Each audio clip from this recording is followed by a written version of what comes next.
So, dear traveler, you wish to know of the origins of the annual Moonsands Festival gathering. Oh yes, of course we have all the records here in the Hall of Memories in Kildare, but I need not open a book to tell the tale. The first Moonsands Festival took place in the year 222 under the full moon of Truespring. A cadre of immortal noblemen gathered together on the northern shore of Lake Limbin, each bringing a fair mortal as a guest, and a night of debauchery was passed by all. Or so it was assumed, as upon the rise of the gold spark in the morning, none remembered the events of the previous night. For unbeknownst to the first gatherers, something about the sandy shores here under a full moon reflect all the memories made under its light back to the lake. By that token, swimming in this lake at any time causes all sorts of sensations and memories to wash over you. Immerse oneself in the waters at one's own risk. But in the light of the new day, the founding members agreed that they must do this again next year. And so they did, each and every year. Word spread of this most exclusive of festivals, especially amongst the mortal women of the realm. An opportunity to have a magically inclined immortal offspring, no strings attached, would be quite a boon to, say, a barkeep in rural Midgard. The gathering these days is a much more organized affair. You really must go sometime. If you can procure an invitation, that is. My father and I have very different connections to the family business. He built it, I was born to it. But being born to something does not mean you have a talent for it. I found that out in hard way after hard way when he elevated me to run the family business while he tended the farms. After that debacle, I decided to forge my own path in the wider world and crossed many bridges into many different lands, burning those bridges behind me, sorry to say. Hard times found me, scrounging for paying work in whatever dark corner I could find. During a stint of peeling off low-paying work outside the Tower of Svartalheim's best assassins, I found myself in the employ, perhaps thrall, of an ancient archfey noble. The places and things I have seen in his company and the things I have done on his behalf, I cannot speak of, for they are truly unspeakable. But as the tide of blood grew higher, so did my station. Now back in Alfheim, I have returned to the family business with power and influence at my back, and the favors we have done for each other have benefited us both greatly.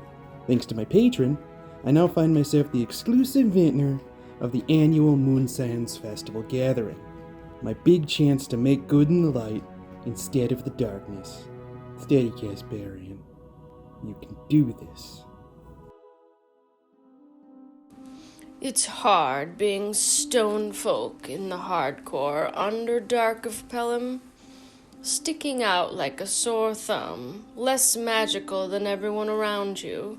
It's a lowly existence. But in Pelham, there is plenty of upward mobility if you're willing to work for it. I certainly am. I was lucky enough to make my way into the service of the Dark Sundry Vampire Clan. So long as I serve well and stay alive long enough, they have promised to turn me eternal.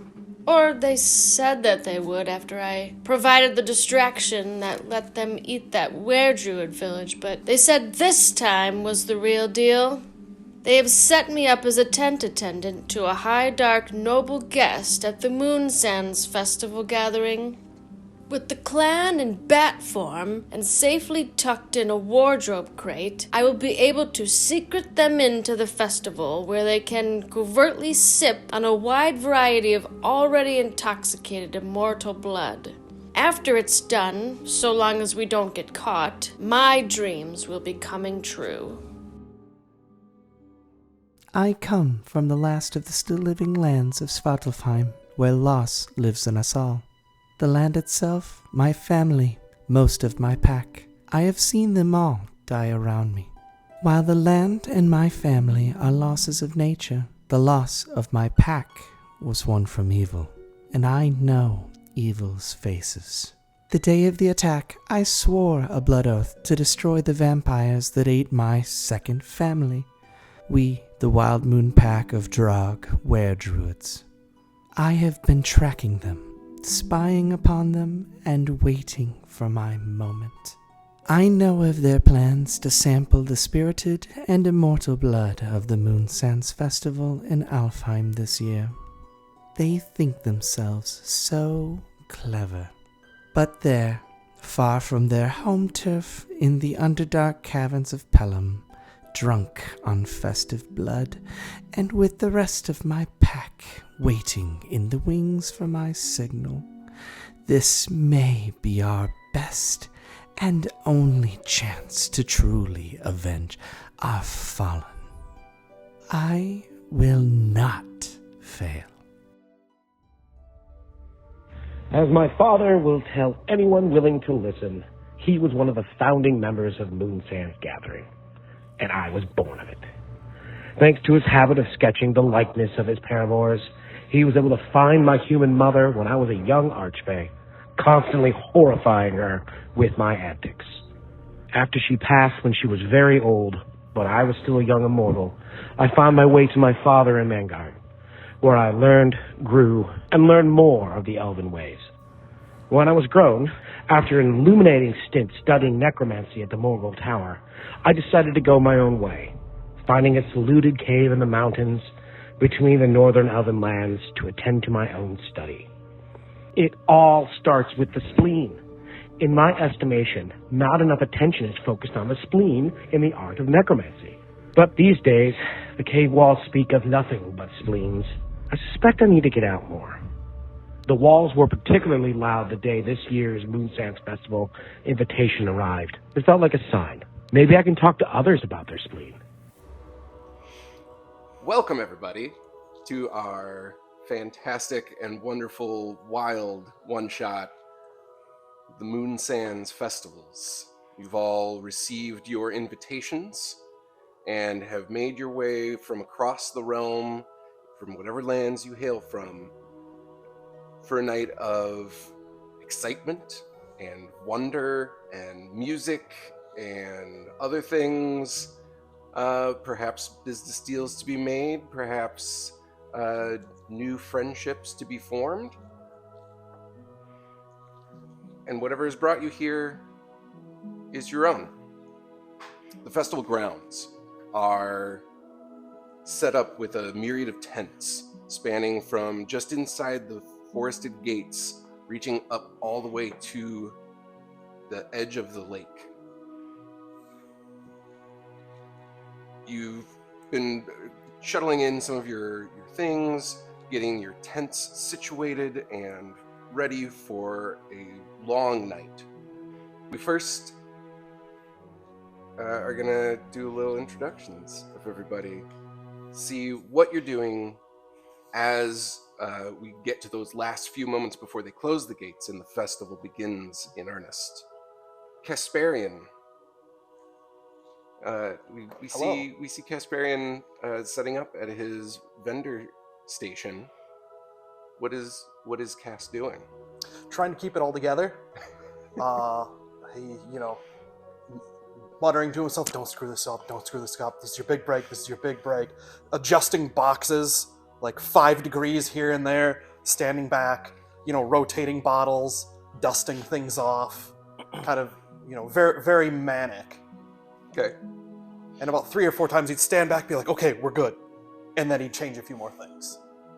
While Cass is getting set up in a hurry, a little bit more calm across the way, over by one of the immortal tents, we see Darwin bringing in the last few chests of unknown contained into a tent. Darwin, what's going through your mind as you get settled in? Well, I'm a half-elf looking gentleman, and I have a shield on my back, and I'm looking quite dapper. And I'm kind of, I've got my head held high, and I'm moving things in. I don't move too quickly. I'm very deliberate with my movements, and just kind of surveying the situation, seeing who's where. And I'm very attuned to my surroundings, and I'm trying to see where everybody's at, and who's where? Are people, kind of keeping an eye on their tents, kind of eyeing everyone as they come into the party? And for the moment, you look around, and everybody kind of has that similar vibe to you, just settling themselves in. You see maybe a few people glad handing and hobnobbing. There's a couple of like elementals and some deep elves off on one corner, getting into a heated discussion about, you know, is it better hot or better cold? Who's to say? You can see the vendors have their booths down by the actual lakefront area, so they have this beautiful vista of the moon rising over the lake as it sparkles off the water. The trees are all around. There's a large bonfire, not yet lit, but prepared in the center of the festival grounds. Is kind of like a big open air gathering point. And then all of the immortal tents are kind of scattered out from there. And up by the front gates on either side are some of the larger tents for some of the mortal guests that are attending.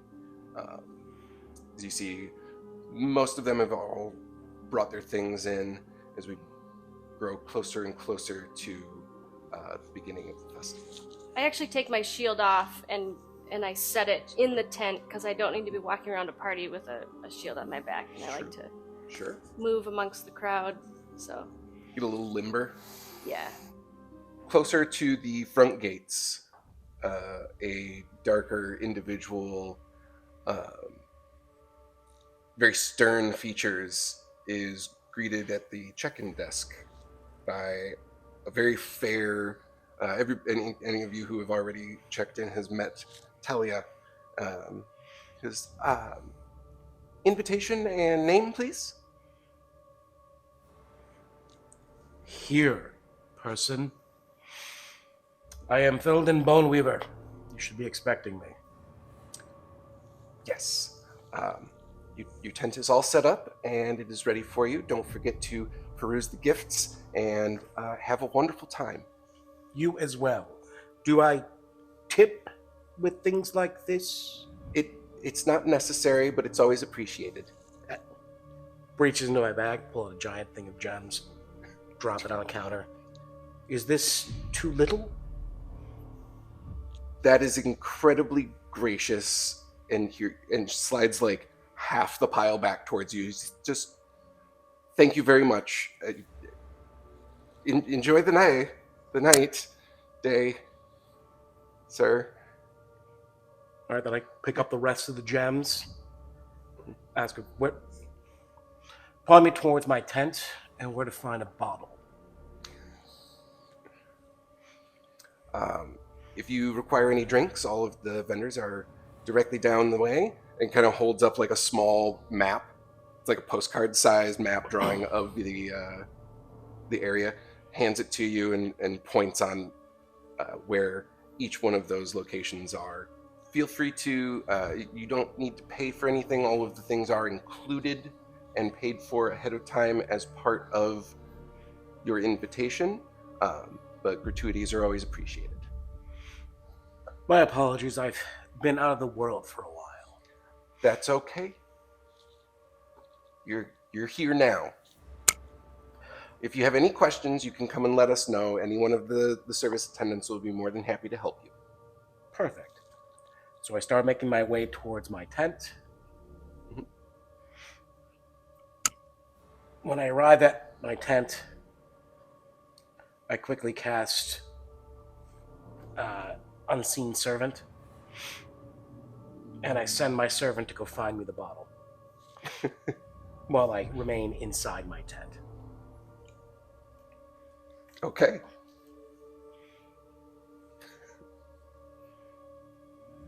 Bottle of what? The strongest they've got. Okay. As long as that is a hint of cherry. Brings us over to Finn. Finn, you've had a long travel to get here. You are greeted by one of the mortal attendants to get settled in. Your host, the individual who has brought you as his plus, kind of chats with you briefly and says, if you need anything, I'm available, and I hope that we have a good time tonight. Looking forward to getting to know you a little bit more and perhaps exploring each other. Urin, I can't express enough how thankful I am for you to bring me here. I know that it's been quite a journey together, and each day a blessing from the gods. I'm looking forward to the events of tonight. Fantastic. I'm going to go get some beverages and some snacks. I'll be back in just a bit to check on you. Absolutely. And with that, she is going to kind of wait till he's kind of a little farther away from the tent, and she is going to kind of dip out, walk back towards the entrance, kind of, where she can look out through the gates and just kind of keep her eyes out there looking around and kind of give a curt nod. She will then proceed to walk around and kind of people watch. As the last of the sun fades from the sky and the moon begins to rise, you hear some musical choiring music kind of just like start to emanate from the space in general. It feels ethereal. It just becomes part of the fairgrounds itself. You see a very, very tall, lithe woman with like flowing white robes, and she's holding a torch as she walks up into the center of the fairgrounds towards this bonfire. And as she raises the torch above her head, she says, "Welcome, honored friends, to the 1447th annual Moonsands Festival. We have a beautiful night for it, but if rains have clouded the skies, we have ways of dealing with that, don't we?" She glances over towards some of the deep elves, and they kind of chuckle and nudge each other. Those formally invited to tonight's festivities come for amusements more ephemeral and unusual than can be sampled in the wider realm. When your life stretches to eternity and beyond, the events of this night are exquisitely finite. By the light of the true spring moon, tonight's all memories made will return to the lake, but some of our accompanying guests will take home precious souvenirs to cherish for the rest of their days. Speaking of souvenirs, don't forget our illustrious vendors tonight. Remember to pick up your gift bags upon morning light. They are filled with delights from Barley Gold Brewery, High Spirit Distillery, Forest Time Cellars, Strong Buzz Meadery, Full Moon Feasts, Rosewood Confections, and Sweetling Souvenirs, as you won't soon forget, which is why we don't give them to you until we depart. So we invite you to mingle in the moonlight in a tradition nearly as old as time, and immerse yourselves in the waters at your own risk. And it looks at the deep elves again. This is your last chance to leave the grounds for the evening. Does anybody wish to depart before we begin? She glances around. Nobody moves. Very well. You hear the gates begin to close with a very, very soft and elegant creak. Just. And now our first musical guest of the evening, Polyphonic Tree. As she lights the bonfire in the central, you see this massive form of like a tree ent being like stand up on stage. The music begins to swell, and you see like small like little forest sprites start to gather around his feet, and they begin singing and playing, and setting the mood for the night to begin. Currently, dozens of people flooding the drink tents, gathering things for the evening, whether it's multiple bottles. You have people kind of like waving at you and waving at the other vendors. Cass is going to see the chaos, reach over, grab a bottle, pop the cork, cast Unseen Servant, and go, serve drinks. And then he's going to walk into the crowd and start glad-handing and with a bottle himself and, just filling glasses. And the amount of guests here are not innumerable. There's maybe 100 or so, maybe 120 total in attendance. A fair amount mortals and a smaller percentage of them of the immortals. And you see everything from Archfey to a couple of the forest gods who are all about just vibing with the music right now. They're just dancing. The Deep Elves and the Celestials are moved closer and it seemed to inch closer and closer towards the lake as everything starts rolling along. You see a number of the other guests kind of mingling about, and one of them comes up to you, Cass. Your benefactor, your business investor, Northurian, and he says, "Hey, hi, how's it going? It seems like it's going to be a fun night for everyone." this is wonderful. And he sloshed some wine. He's like, "You've seen all these people? This is huge. This is huge for us." This is going to be great. No, we just need to keep a cool head, stay focused, just talk like you're talking to anybody. These are just more people. Thank you. I can't thank you enough for this. No, it's mutually beneficial. Always is.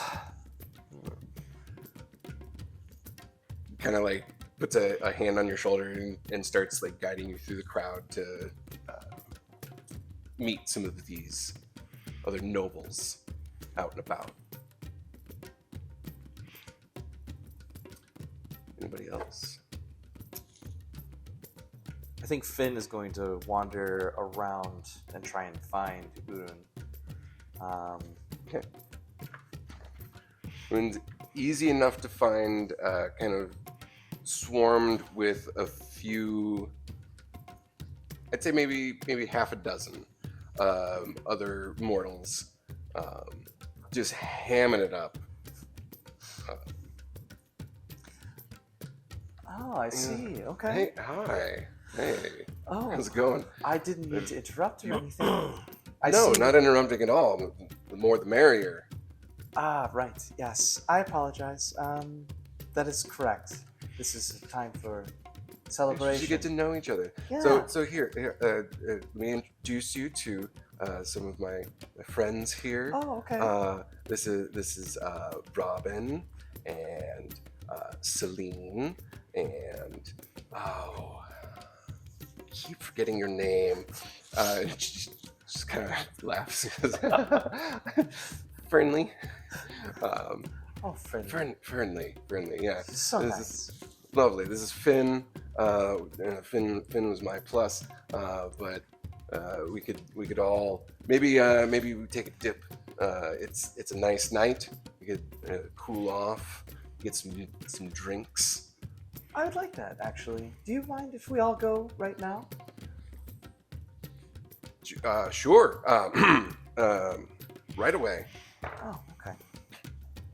Well, ladies, if you follow us.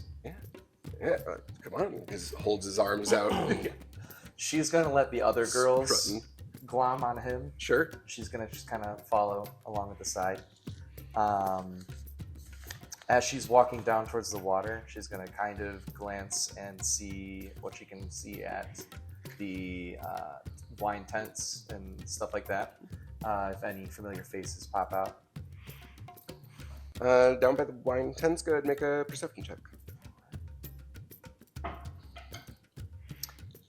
17, 24.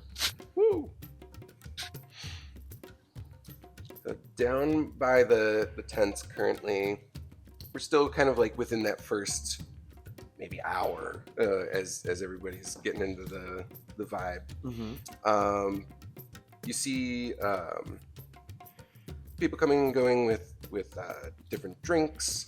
There's a handful of people who are just kind of like milling about in between the tents and the bonfire and near the music stage. You see some people dancing, and kind of like off to some of the corners, you see a few that are kind of like starting to mac on each other a little bit. Throughout the main portion of the crowd, you do see a couple. You see like two individuals who seem to be hanging like close to other people, but not really engaging with them. Okay. Kind of like that lingerer that just like floats through the crowd, Oh, hey, that's me. trying to be like is this a conversation that I want to be a part of, or maybe not? Maybe I don't. And it's kind of hard to gauge what they're doing, but they just kind of maybe feeling everything out. Okay. She's going to call out, Udin, I've forgotten something at the tent. Oh, I will meet you guys back in about 5 minutes. sure. We'll be right here next to the dock. Perfect. She is going to head towards the tent, and then once he's turned around, attention on the girls, she's going to kind of dip off. The moment you left, like his immediate bubble, Yes. he just Okay. Yeah, perfect. Finn is going to wander off and kind of walk amongst the crowd, try and see if she can't spot any more, but keep her eyes on those two that she saw. What are you doing? Well, after having a couple of the glasses of the bottle that my servant had brought me, I decided, fine, it's time to go and see what these people are doing. So I make my way out of the tent, go towards the bonfire, but stay towards the outer edges, to where I find a place to sit and observe. As you look about, you see about the same that's been going on for this bit. There's people getting into the swing of things for their party. You see that there's this like silver-haired, very well-groomed, long, thin beard, big, broad mustache kind of dude, super fancy clothes, really hamming it up in a small circle of some of the immortal guests, and it seems like he knows them. They're friends from a long time. One of the guys that you see him talking to, you recognize as your father. Well, it's only a matter of time. He does not notice you. He's currently engaged in conversation. And at one point, you see the silver-haired man kind of like brush back his coat. And you see on his belt is a string of multicolored stones. You've never really seen anything like this before. They don't look like an adornment. They look very deliberately collected. Fascinating.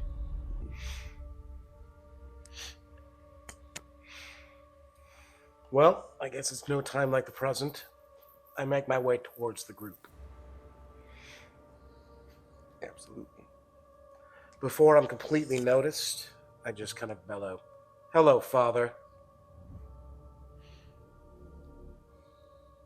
He turns to face you.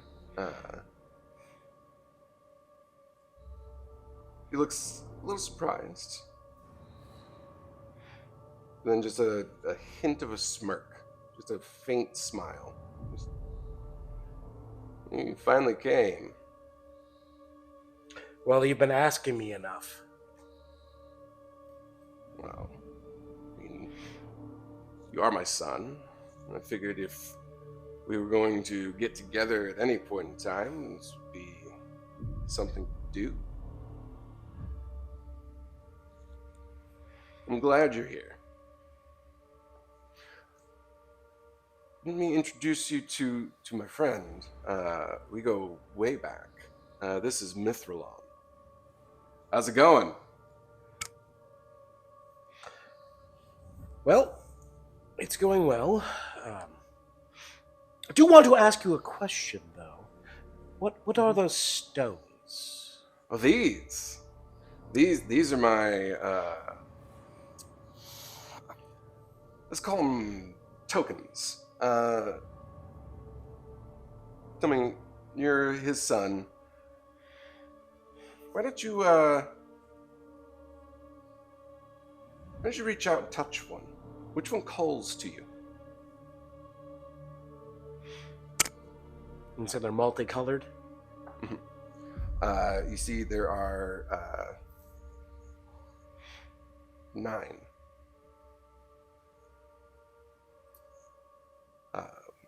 There's like a red, an orange, a green, a blue, kind of a topazy yellow. There's like a grayish blue one. There's one that looks like the color of rust. Nothing in a black. There is a dark shimmered one. It has flecks of like deep purple to it. Reach out and touch that one.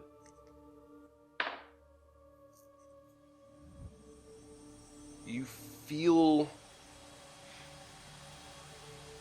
that familiar sensation when you channel your arcane ability through something, through a device or an object.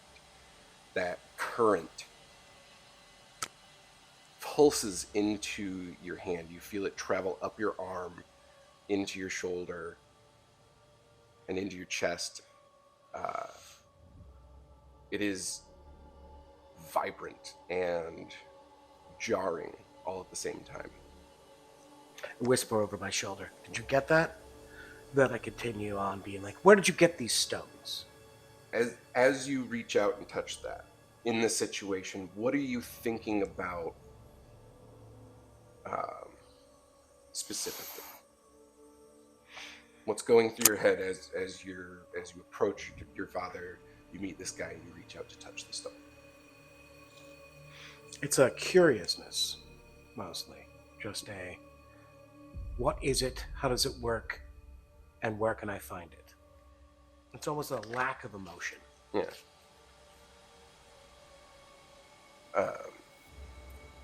So as soon as you pull your hand back, there's an increase in your awareness of being here, but somehow where you came from has gotten a little fuzzier. You remember being on the road. You remember arriving here. You remember, making a few pit stops along the way. But you can't quite. The place where you started your travel seems fuzzy. You can't quite grasp it in your mind.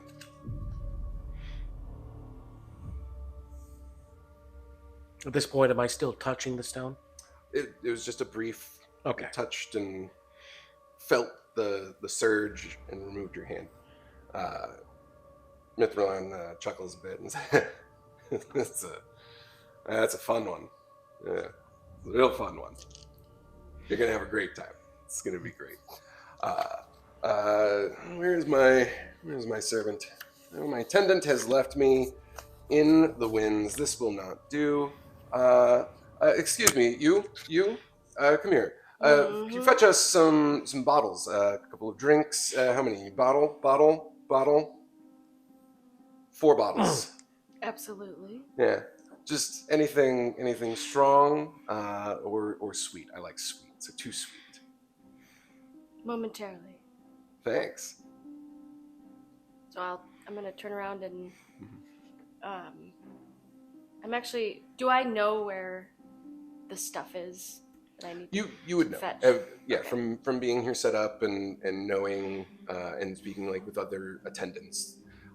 It's not a very large fairground, so it's like from where you're standing, you can just look and see it's just down the way, maybe 60 feet or so.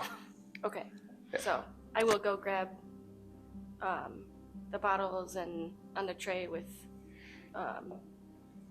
glasses and whatnot, and bring it back. Oh, excellent. You're not my attendant. No, sir. Well, I appreciate your help. Have a drink. And just starts pouring drinks for everybody. I appreciate it, sir, but I probably shouldn't drink on the job. I won't tell. It's okay. No, I'm that's gonna great. pretend to drink it. Sure. Make a deception check. Okay. The old toss it in the fern trick. Nat 20. Nice. You Cheers. find that perfect moment as soon as you just like, oh yeah, great, turns away. Yeah. Good. Wonderful. Tell you what, I am going to probably get my tent flaps opened up a little bit more, and we're gonna get the chairs out. We're gonna set up a little lounge space. How's that sound? I think that sounds great. I'll see you guys later. Huh? Yeah. And just starts to walk away. Would you like some help with that, sir? I'll take all the help I can get. Come on. Darwin, Halifax. Mithralon. Nice to meet you. Been here before. Don't recognize you much. I suppose you wouldn't. Well, that's okay. So it's always good to see new faces. New faces is what makes this this whole thing great. So who brought you? Who you're just working, right? I am here with Tillian. Oh, right. Okay. It's a bit of a stiff. He has his moments. Yeah. Don't worry about him. Tell you what, if he's giving you any trouble, just let me know. Appreciate that, sir. Sure. Happy to help.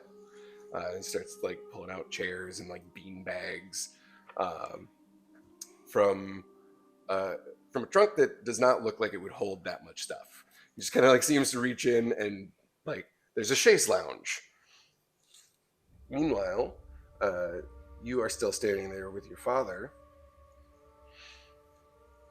He says, I didn't think you were going to show. But since you are here now, I want to introduce you to one of my let's call him a project. Where'd he go? There he is. Cass, come here. I want you to meet my son. This is my son. He came here to visit. I wasn't aware you had a son. Congratulations. Thank He doesn't you. like to talk about me much. Well, now that's not true. There's not much to talk about when you don't have communication. I'm familiar with the scenario. Casparian Vintner. Felden. Pleasure to meet you. How's your cup doing? Could we use refreshing? I'll call out to my unseen servant and be like, bring a case of wine. He'll fix that in a moment before the rest of the bottle. He's like, more's coming. A deep red? Does that work for you? The deeper the better. Ah, wonderful. And he'll, empty the bottle of wine right to the top and fill your cup. Cheers. Your first Moon Sands, I understand? It is not. Ah. Just the first in a long while. Well, it's my first. It's quite the spectacle. It is. If you're into this sort of thing. Would you like to hear how life begins? I think feel I'm like gonna have that to would wait be a for that very case. interesting conversation. You see, this Finn is passing by at the moment of this conversation. Yes, please do tell. How does life begin? With the spleen, sir.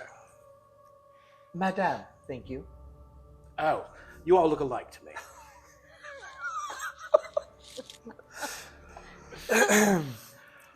I It's see. been a while since you've been out in public, I know, but Yes, I've been away for how long has it been, Father? by my count, 600 years. That sounds about right, but I've made such progress. With your My studies, of course. right, still doing the tinkering. I've always found that your obsession or your passion, with the deceased, kind of has its drawbacks. As when you speak with the living, they're much more lively and unpredictable. That's where you're mistaken, Father. The dead have more crazy things to talk about. They've seen through the veil, something you and I will never see. Well, maybe not as often. That's a fair point. Speaking of unpredictable, the chances of a woman such as myself wandering around without a glass is quite unheard of around this. Oh, where are my manners? My apologies. Casparian Vintner, nice to meet you. Nice to meet you, Finn. Yes, here's my servant with the bottles. Oh, perfect. He starts, at that point, Cass starts shuffling through the cases, like, oh, what can I get you? Something dark, something light, something a bit fruity. I'll try something dark. It's one. always nice to try something new. Cracks the same bottle that he shared with Fielden. And assuming there's glasses about, or you have Oh, a yeah. glass. Assuming glasses are in ready supply. Yeah, of course. Top you off. And She'll sip it, try and get a taste. Is there what does it taste like? Anything special or particular? the richness of a perfect field of dark, rich soil, but the depth of the mountains themselves. Oh. I must admit, it is a nice wine. It's an impressive vintage. My father's been toiling away right now. He's out in Bluefield. You know, he's retired to the vineyards. Oh, must be nice. Must be nice. Who brings you here? My business partner here, Morthurin. Oh, nice to meet you, Morthern. My name's Finn. Pleasure. She'll take his hand. And So, This is you would also- notice as he motions business partner, you'd see him kind of a hand idly drift up to his neck, and Cass is wearing a leather collar with 12 golden rings, and he just as he says, Morthurin, you know, as he just kind of idly kind of touch the rings on it. Okay. He's not trying to hide that affectation. Okay. But it's completely unintentional. Yeah, she kind of lingers on that for a second, and then. So, about this spleen? Well, yes, all life begins in the spleen. I have done extensive research. Well, if you take every part of a living creature, separate it, and then put it back together, the piece you are firmly missing is the spleen. I can't say that I understand or that I really want You to, wouldn't. but it's quite fascinating. He's been away for a while.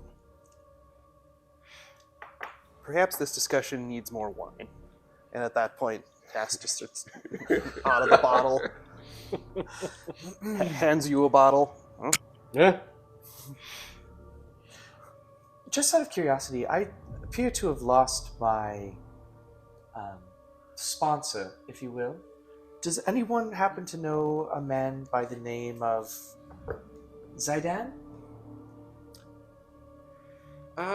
Yeah. He should be around here somewhere. If I can, give me a moment and see if I can fetch him for you. You have some questions, huh?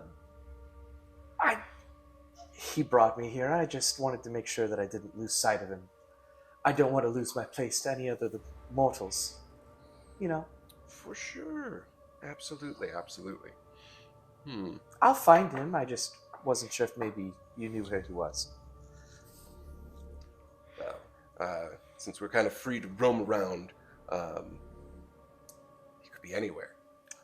This is true. But I'm sure we'll see him in a moment. Okay. And she'll just kind of sheepishly drink her wine, holding it with two hands. You notice that so a couple hours have passed now, and we're like squarely into like the comfort portion of the evening. People are, starting to group off a little bit more. Less like sprawling mingles. You notice some of your compatriots partaking in the crowd. Discreet. Have I, They've been out for a little while. okay. Yeah. I was gonna wait because people were kind of intoxicated. Yeah. Okay. So I had wandered back to my tent. Yeah. And kind of gone through my things and picked up a box of, seemingly spirits or whatnot. And the flaps of the tent are open. But as I walk in, I kind of just pop them down. Yeah. And then I open up the box and no one can see in the tent, and then after some time walk back out and pop the oh whoopsie, Yeah. put these back up and go about my. Absolutely. As the night's going on, then I need you three to make perception checks. Actually, I need you to make one as well. Everybody makes a perception check. Let me see what's happening.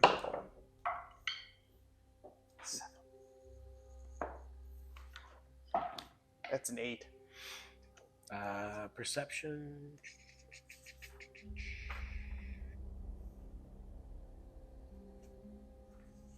That is a 21. 17. 11. Fantastic. I'm very astute. Yeah. You just scanning. I'm very buzzed. As one would be. Is that from the shock collar or? Yeah, a little bit of both. Column A, column B. Father So- always did like them lively. Yeah. Likes to make them dance. Don't we all? So, Filden and Finn, with those, as you're scanning around the crowd and you see everybody kind of paired off, you both notice that there's a few more people here. Maybe you miscounted. Maybe someone snuck in, but you see that there's a few individuals who are kind of bouncing from guest to guest throughout the crowds. And you're pretty sure that they're not just trying to get intimate with the guests. It seems as though they're sucking the blood out of the necks. Somebody's biting somebody. And lasts for just a moment, and they move on, gliding from spot to spot. So, Mr. Spleen. Yes, you can call me Felden. Ah, Felden, I apologize. Or Master Boneweaver. Felden. Is it just me, or do we have friends? Maybe some people you know? I'm sure you've noticed. I have seen, but I wouldn't call them friends. I haven't called anyone a friend in a very long time. Is it not normal to be drinking from people? Do you normally partake from people? No, but what I do is not normal. Touché. I'd say it's very not normal, and I kind of have an issue with it. Do you?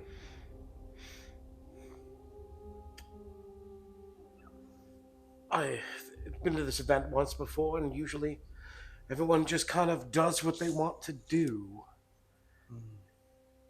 Although, I can find out what they're doing. Whisper to my unseen servant, follow them. That's quite handy. What about you, Caspian?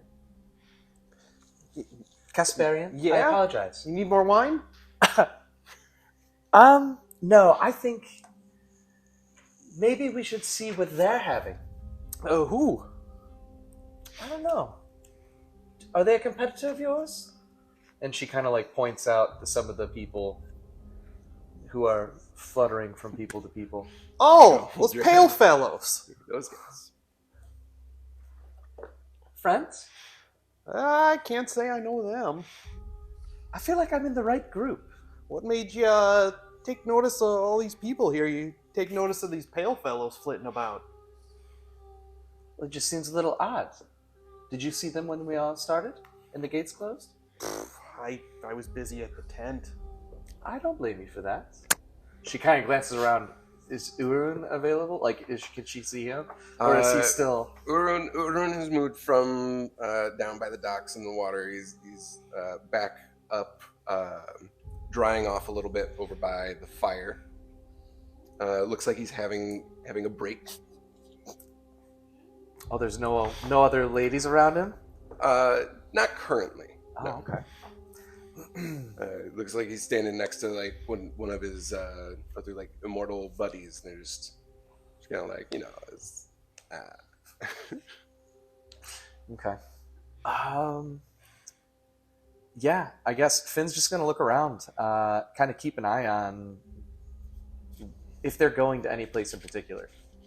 Like, if they're flittering from group to group, are they going back to a certain place, or which tents they might return to? Yeah, it doesn't. You're not able to clock any kind of like pattern or anything. It just seems like they're just like a little bit here, a little bit here, a little bit here. Gotcha.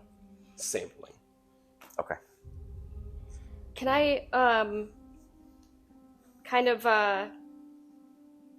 motion to some of my friends to come near me? Yeah. Who ends up seeing me and coming near me? Of the 5 of them. Malik. Malik? Malik is the one that sees your gesture. He kind of glides over. I'm gonna gesture him into our tent.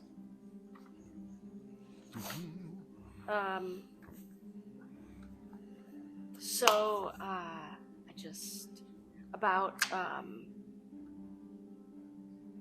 kind of I help you out, you help me out. You know, I'm just Uh-huh. wondering, is this a kind of a during party transaction? Is this a post party transaction? Or are you referring to the deal that we made? Yes, yes, Oh, sir. okay. Right. So we would need to consummate the terms of this contract, Sure, right? sure. So we have to fulfill your end, which is you've gotten us here. You helped us have a good time.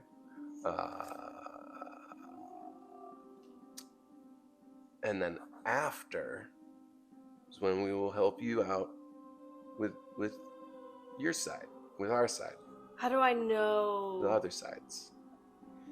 How can I be sure? Well, we wrote it down Okay, so and we shook on it. yes, I have an idea. Congratulations. I'm gonna share it with the class. If you want to grab the rest of the crew, I can help you guys pass without a trace in here. In case Okay. it seems as though possibly people might be getting suspicious. I think that this could Okay. help. All right. I'll talk with the boys. I mean, like 2 minutes. Okay. 2 minutes. Okay. Just stay right here. 2 minutes. Walks out. It's about 10 minutes before he comes back with the rest of the guys. Come in. Azrael looks at you and he's like, "What's going on? What's up? What's up? How's it going? How you doing?" So I'm wondering if people might be getting suspicious. Nah. It's not suspicious. We're being very discreet. Because as we said, is we were gonna be very, very shh. Yes. So nobody said anything. I haven't heard anything. You guys hear anything Well, they yet? wouldn't speak it to you. Well, I mean, if somebody noticed something, like it would probably be close enough, and they'd be like, "Hey, what the fuck are you doing?" And I haven't heard anything like that yet. Well, I'm wondering if you might want to more easily kind of pass through the crowd without a trace. Sure. We could, if you're concerned, kind of like all of them chuckle a little bit. If you're concerned, then we could do that. So yeah, go ahead. Ready for it. Hit me. So I'm gonna cast pass without a trace on all of us, Okay. including myself. Okay.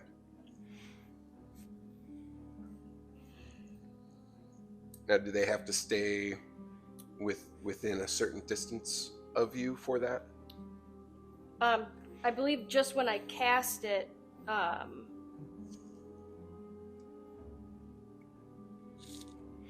for the duration, each creature you choose within 30 feet of you, including you, has a +10 bonus to dexterity checks and can't be tracked except by magical means.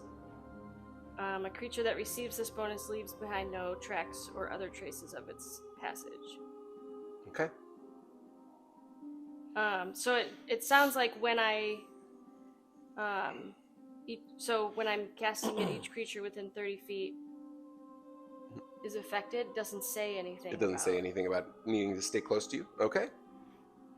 So I don't know the answer to that question. I'd say if it's not specifically noted, it would probably continue on. And you said it lasts for what, 10 minutes? An hour. An hour. Mhm. Ooh, okay. But it is a concentration. Yes. Oh, so I have to kind of hang out, right? I mean, as long as you aren't disrupted, Got it. then it'll last.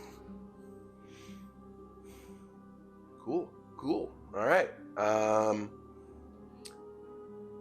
Then maybe we just kind of like go out and we pop back in like an hour, right? And we just kind of. Okay. Cool. Right on. All right. Gonna smacks each other and they're like, great. And when we get back to Pelham, it's the full thing, the whole shebang. Okay. Taking your word on that. Yeah. Yes. Right on. One of them kind of like ruffles your hair. Okay. See you later. And I'm gonna like sigh and Neat. like, I don't know about this. While that conversation is happening, my unseen servant was following them Yep. until the pass without a trace happens. Yep. So he comes back and reports what happened. Yeah. So he follows them. They go into the tent. He's no longer able to follow them.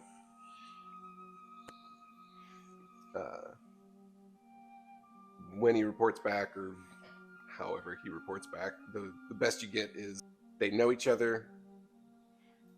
They're here with someone.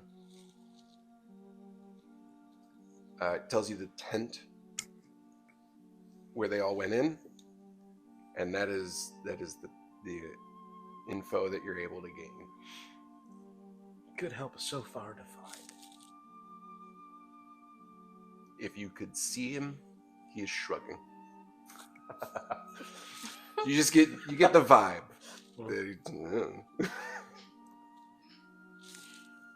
At this point, do I see any of those pale fellows that Finn told me about milling about? You can make a perception check. Yeah, it's not great. That's a 3. Cheers. No idea. They were there, and then you got distracted. You had some work to do, and then you lost a beat on them. Can I tell, with my extensive career of dealing with death and undeath and living, if they are actually undead?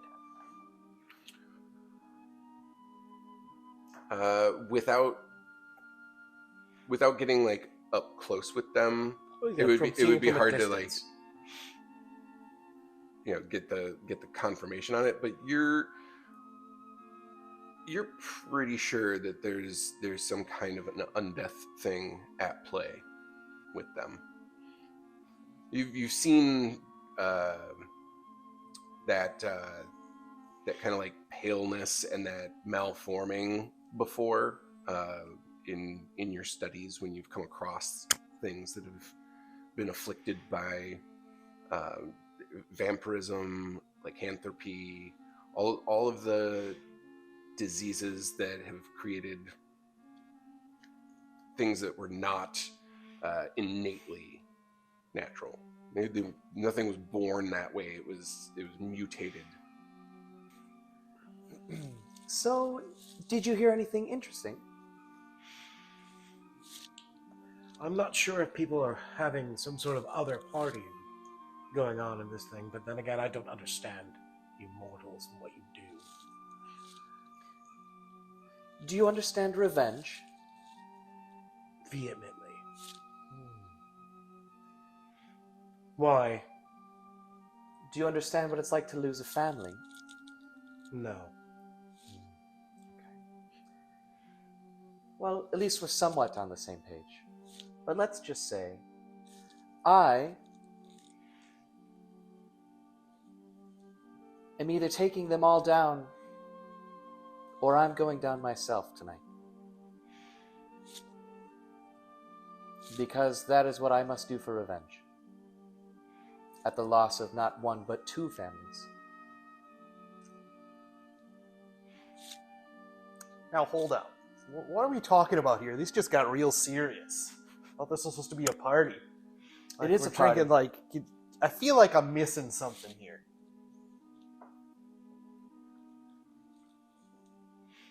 I feel you might be missing a bit more than just this, but I'm missing this party with all this seriousness going on. I've been following these vampires. Yes. Wait, who say Vampires! vampires? That's what it is. You knew this whole time? No, I just didn't know what they were, but now I know. Oh. But I've been Vampires. tracking them from Pelham to here, knowing that they were going to be here tonight.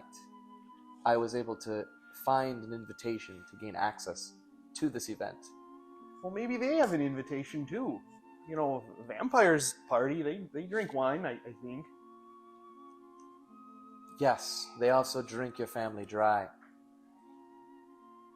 Not a Not big just loss. of the alcohol. All I'm saying is you don't have to be a part of it, but there is something afoot here, and I don't think they were invited. Well, I kind of like you guys. You know, we shared a few cups already. Like, we're practically friends. Yes. And my father would be very upset if you were to die. He would? Oh, that's Well, great. he would probably at least be a little angry about it. I Well, wouldn't say like fully upset, but be a little miffed. Kind of like when, you know, your dog dies. well, this might be all the wine, but this is bringing a tear to my eye. Gosh. So tell me, what is it you're asking of us?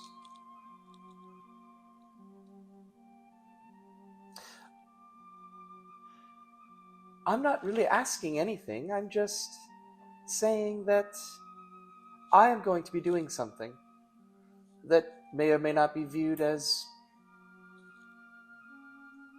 well, within the nature of the party. I can ensure it will be a night they never forget. However, it just seems that maybe you might also feel that this isn't right. She's gonna see if one of the people that were bitten, if she can like get their attention and call them over.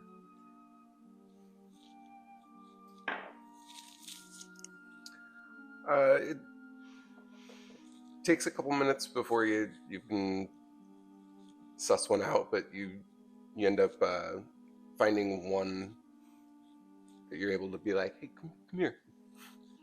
Finley, come here. Come here. Oh, hey. Yeah, hi. Hi. We met at the beginning. I with know. Urin. It's so good to see you again.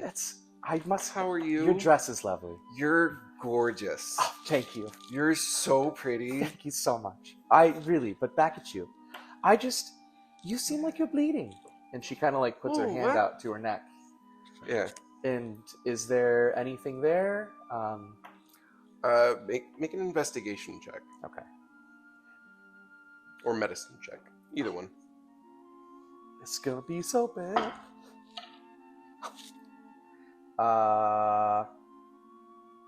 Yeah, that's a 7. You've got the weirdest dimple. It's just it's not, it doesn't look like where you had seen a bite happen. Is like maybe there's a faint scar there now. Okay. But there's no, but there is, a little bit of blood like lower on the neck. Okay. But there's no wound present any longer. Speak up. She's just gonna like wipe at the blood a little bit, and do you remember what happened? Do you know how this got? Was it No, Urun? I don't know. Maybe Did it's Urun do it wine. to you? I mean, he does a lot of things. I'm aware. Hot tip, okay? Brace yourself before you go in the water, because it's like a lot. It's so much. I don't even know how to describe it. Your body feels like it's floating and burning and cooling all at the same time. Good to know. But like in a good way. Oh, okay. Anyway, I don't know how this got here or whatever you're talking about that's not there. But I'm so glad that I saw you again. I know. Tell you what, here, you have this wine Oh, thanks. and enjoy it. I'm going this to. is really good. It's really good. Kasparian, this wine is really good. Kasparian, this is my friend Fernley. Hey, Fernley. Hey. Hi. Nice to meet you. Nice to meet Enjoying you. the wine? This is great. Good to have a bit of the party atmosphere back. Did it go somewhere? No. People, you know how serious conversations go. You get deep in the cups. People Oh, start talking was about someone having a serious moment? things and spleens and. do you need me to like go and talk to somebody? Because No, if you need, I am on your side. He fills her cup, Thank you. their cup, and goes, "Oh no, I just want you to enjoy yourself. That's all I need from you." Okay. Don't let anybody mess with you. Oh, You're thanks. cool. You're cool too. Thanks. Cheers. Oh. You have a good time. You enjoy it. The tent's over there. If you need more wine, like you'll be taken care of. Okay. Bye. Bye. Good to see you. I see you. Am I able to cast anything else, or does that release? As long as it's not a concentration spell that you cast, you Okay. can. Okay. But if you cast anything else that requires concentration, then it'll drop. Okay. I'm gonna put my hood up and walk out of the tent. And who do I see near me? Who are you looking for? Are you looking for anyone in particular? Or? I'm wondering if I recognize Finn. Mhm. Yeah, I'm wondering if I recognize Finn. To make a history check.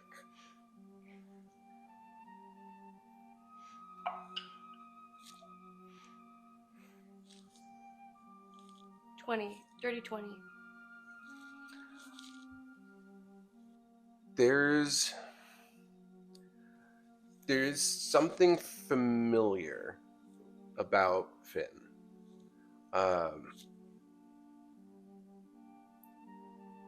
You can't pinpoint it exactly because you weren't directly involved. Mm-hmm.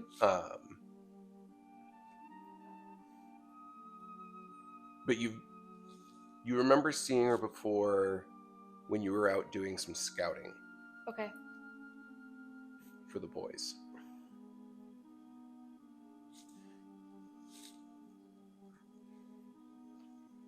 Okay. I'm gonna head towards that conversation Sure. where they are.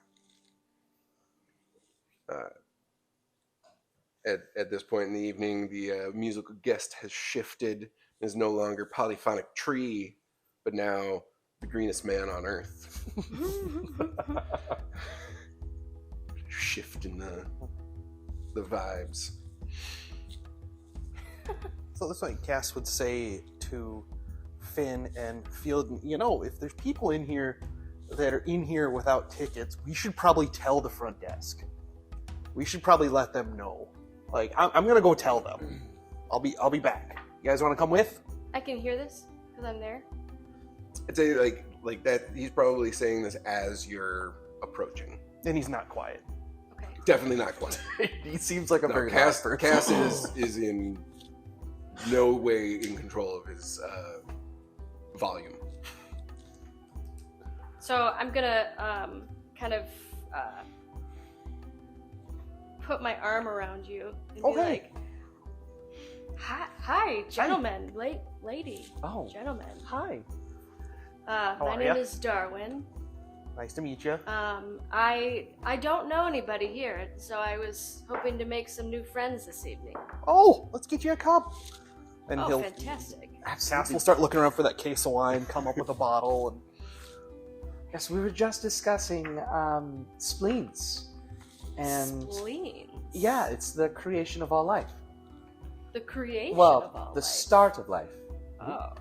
yeah. It is where the Feldinism. soul actually resides. Yeah. You were once If you would nothing but a actually spleen. start the spleen alive again, you could make a whole person out of it. Tell me more. Apparently, I've had a little too much wine tonight. Wait, no so such thing. it's like a vineyard. You plant the spleen and you grow a person. Exactly! Wonderful. Someone gets Oh. it! We've got to talk. No wonder I've been working with your father. Speaking of my father, fill my glass. Go speak to him about these people. I'm gonna go talk to those people over there real quick. Which people? I just see some people hanging out by the shore. Just literally just Oh, that's. I gotta go. them over there. Not this conversation. Seems like he's also making new friends this evening. Yeah, so Darwin, what brings you to the festival?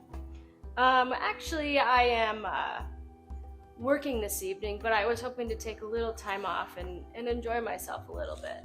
Oh, I know that. Fortunately, I got this servant over there. He's taking care of the tent, so I'm technically working, but as you can tell, not really getting much work done. Casparian, you're here to work, serving wine. Darwin, what are you doing here?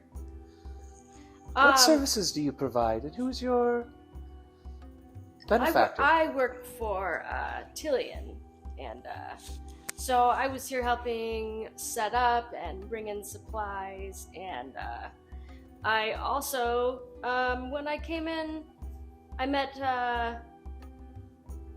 Mithrilon, and I helped him out as well, kind of set up his tent and try to be as helpful as possible while I'm here.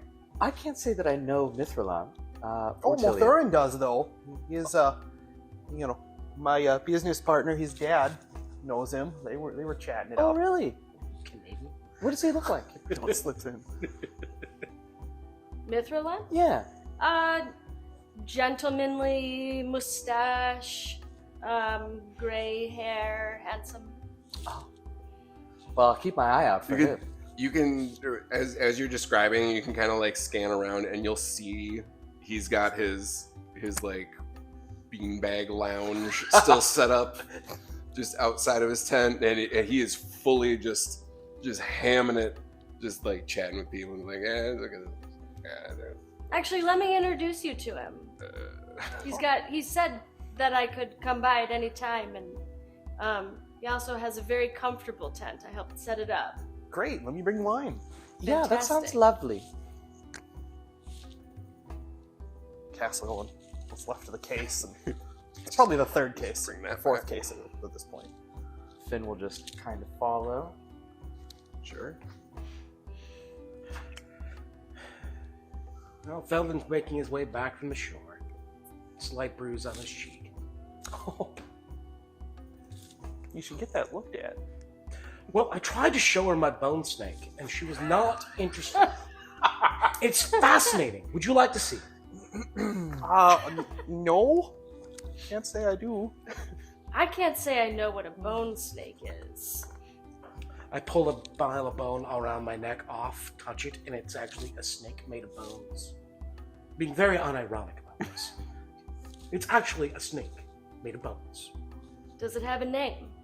Yes, Mildred. Fitting. As soon as you say the name, it kind of like, This You is rang? the strangest party I've ever been Finn to. kind of leans over and she's just like, just so you're aware, most of the ladies here are probably just thinking you're trying to put some spunk in their trunk. Please take no offense to them. I quite like you as you are. I'm just trying to show them the science that I've created. These uneducated fools. Now, did the snake come from a spleen? as you're, No, but it I'm has assuming one. that you're Hence walking and why he's talking. alive. Yes. So at this point in the conversation, you've approached Mithrilon. He's like, I don't know much about science. Not to discount it. But the world is more magical than any of us could really understand. Hi. Hi, welcome. Mithril. Welcome. Good to see you again. Darwin.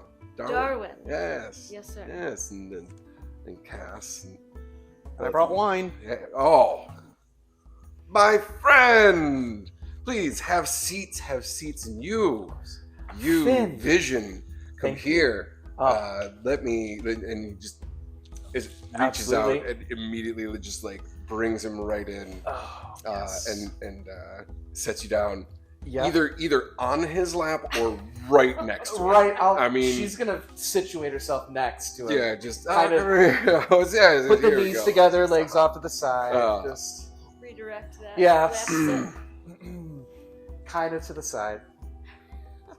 So you're speaking of science. Science is wonderful.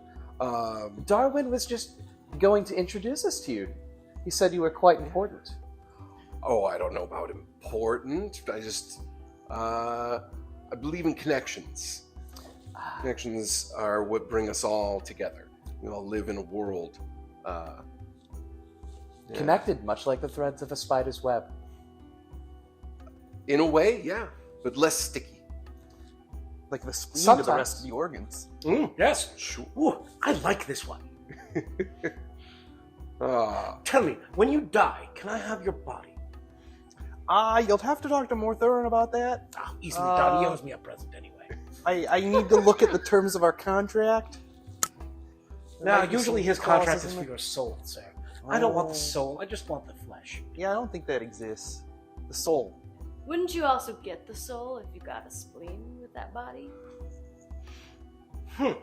Or does That's the an soul interesting proposal. I have to look leave into the this further. spleen?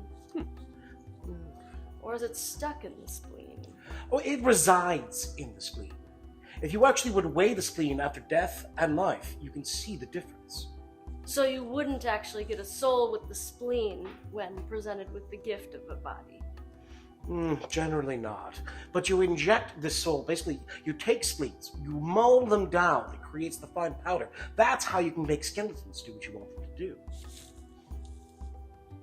While this is going That's on, new to Cass me. is loudly squeaking a cork out of a bottle as he just kind of like looks at Mithril and be like, oh yeah. No, this is fascinating. cracks a bottle, If- hands it to If we Darwin. had some bones around, I'd say. Would you I like love some? to- I actually have a large bag of bones. Well, I think this calls for demonstration. By all means. Well, allow me to pull out my bone bag real quick.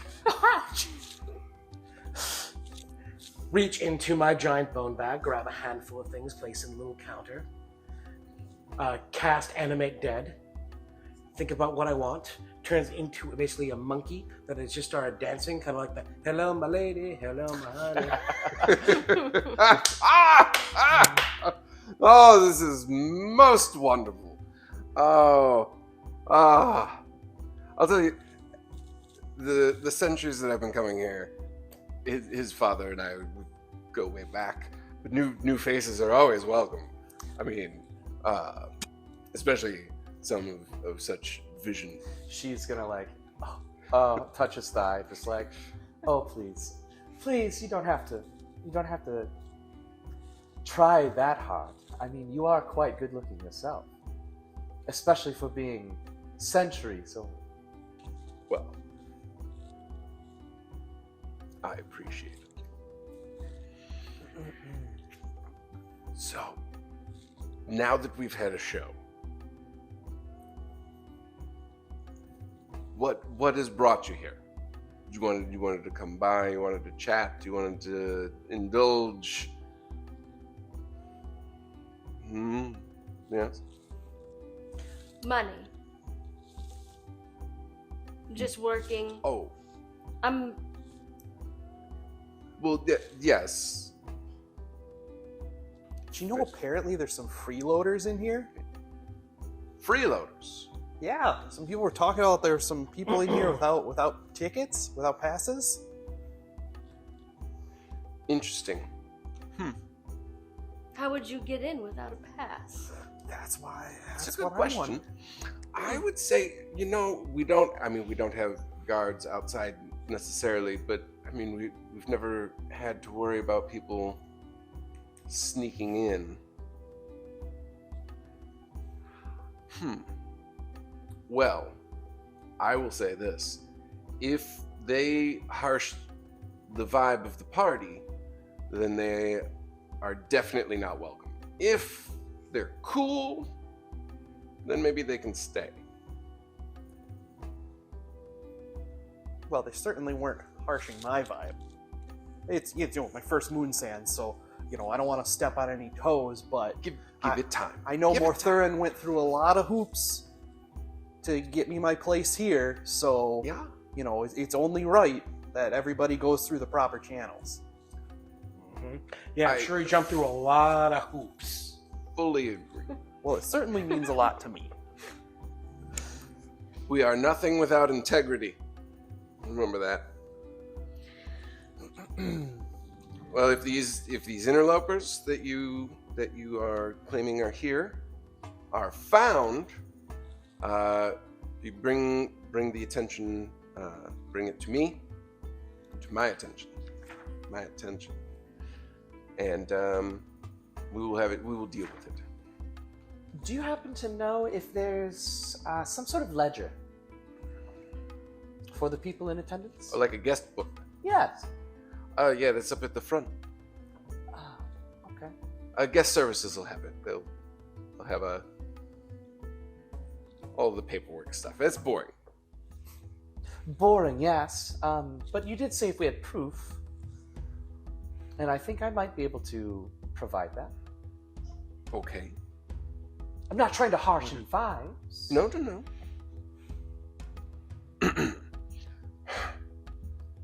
Get my business statement. Well, thank you.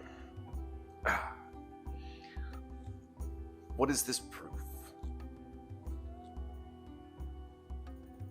I believe there's a man by the name of Zaidan Okay. who is amongst the people here at the party. However, I don't believe he was allowed in normally. I could be very wrong, which is why I would need the guest book to see. Well, it's not hidden from anybody. If you need to peruse it, you're more than welcome to. Thank you. Did she notice any reaction from him? From Mithralon, Yeah. you make To an the insight name. check.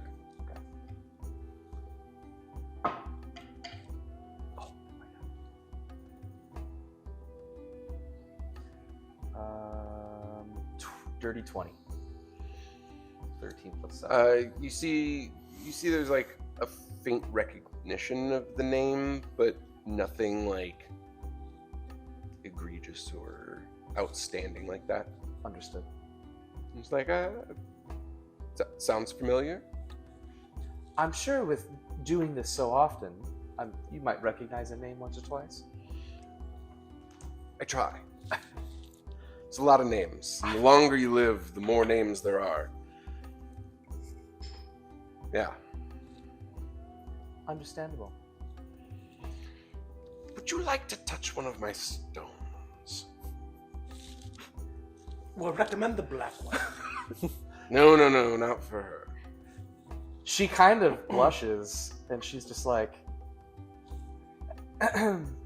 by stones you mean... Oh, literally the stones, and he exposes the belt Oh, that he's wearing. Sorry, I apologize. There were so many other people that said some All these stones and bone snakes around. quite provocative things. What are What they? about Mildred? These are a few baubles that I've collected over time that, tell you what, you seem like a day elf to me.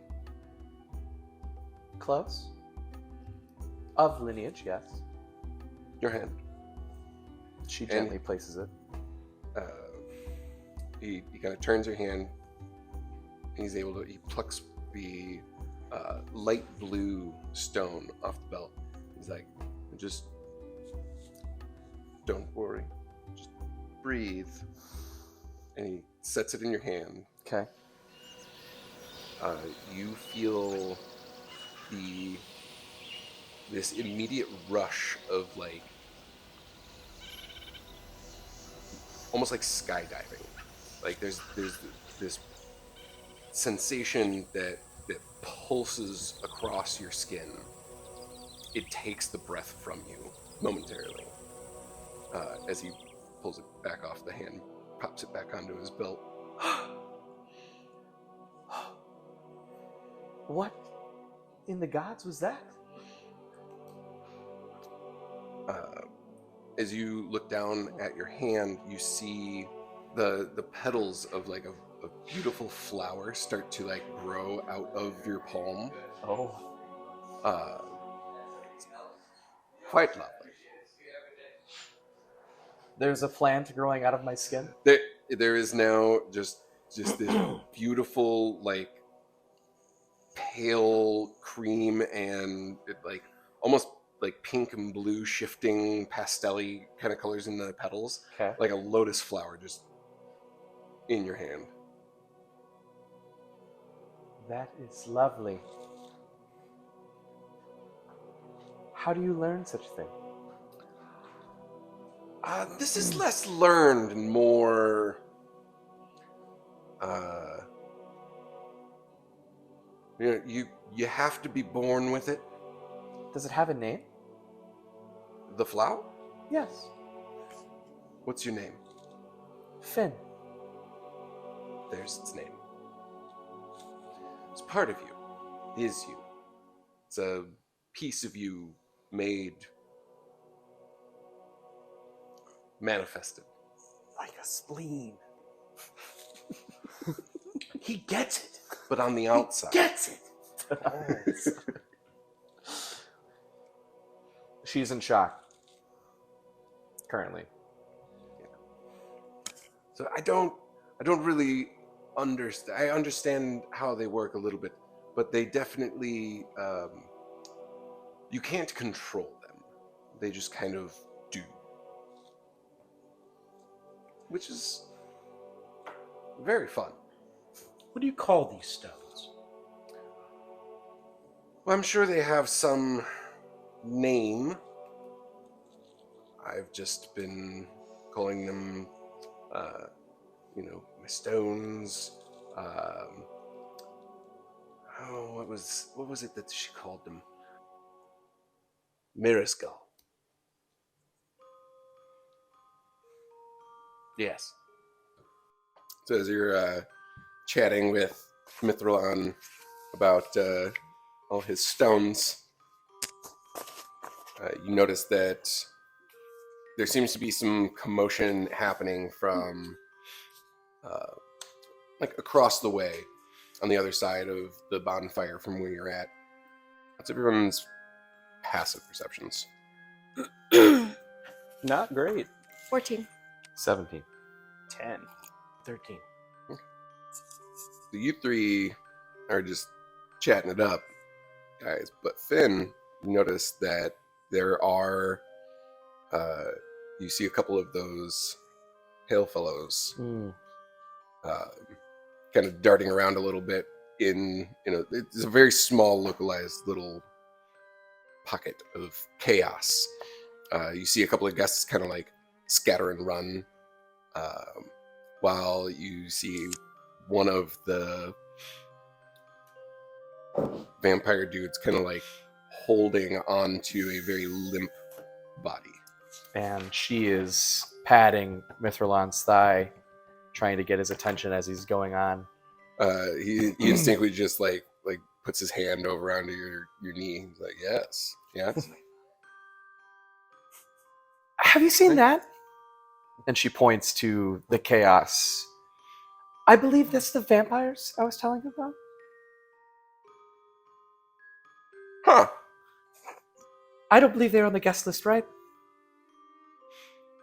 I'm not in charge of the guest list, but probably not. Security? He kind of snaps a little bit, and there's like 2 more attendants that come around the corner.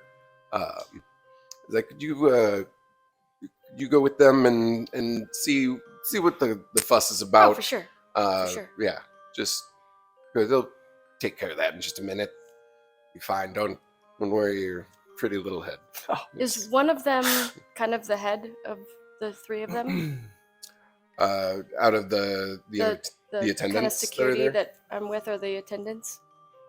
Not like the head of an attendant, just other attendants that you've seen while setting up. One of them is another young guy. His name is Davril. He helps kind of run some of the guest services. So he was out just making some rounds and checking. What's the biggest one? The largest one of these attendants? They're about the same size. Okay. Yeah. I'm gonna cast Fast Friends on one of them. Unless I can do multiple. I think I can just do one though, right? You can definitely do one. He's got such a baby Oh yeah, he's a sweet boy.